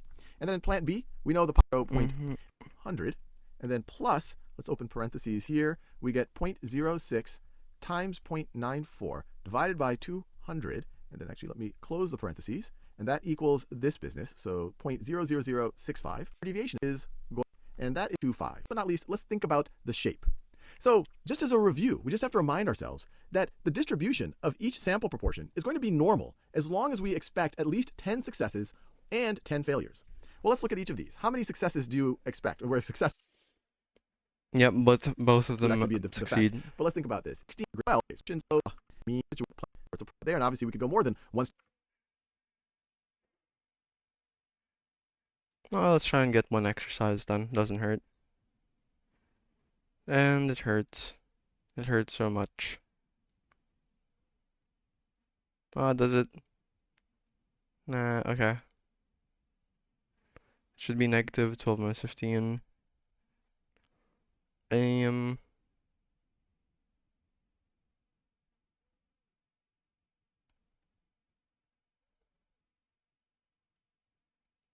that one.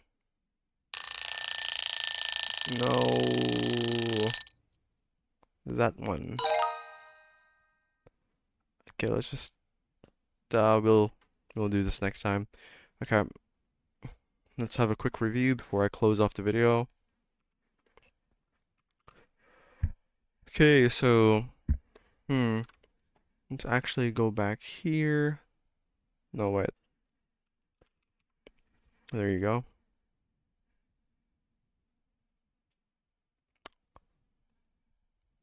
This.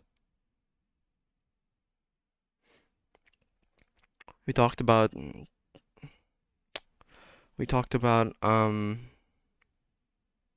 okay, so for Unit 9, the past 2 hours, the past, video, we started Unit 9. We looked at, okay, let's see about this unit. Sampling distribution shows every possible oh my god. A sampling distribution shows every possible result a statistic can take in every possible sample from a population, and how often each result happens. Okay, that's fair. So something like sample mean, sample proportion, sample standard deviation. You can have a sampling distribution for any of those, and it just the sampling distribution just shows a probability of getting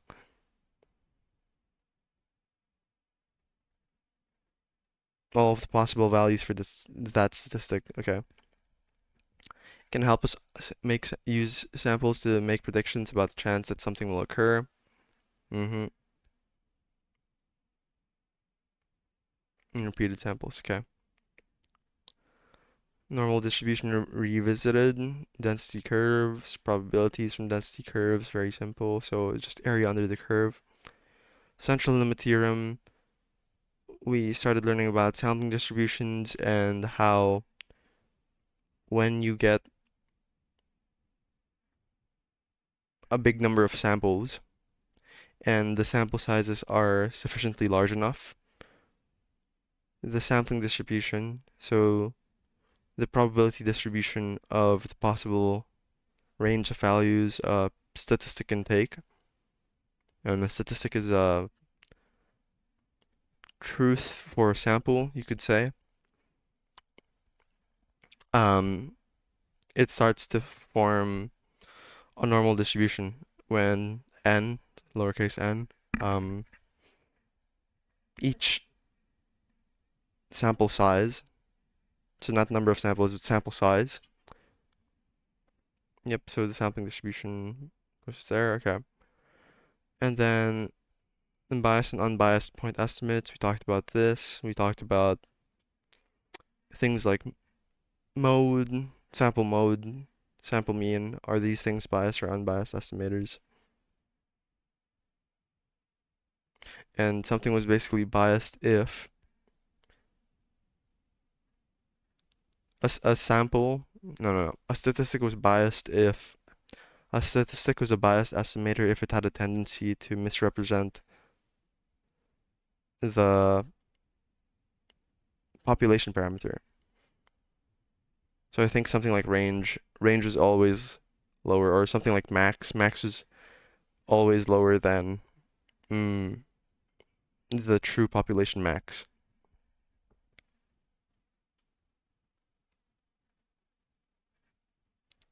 Sampling distributions for sample proportions.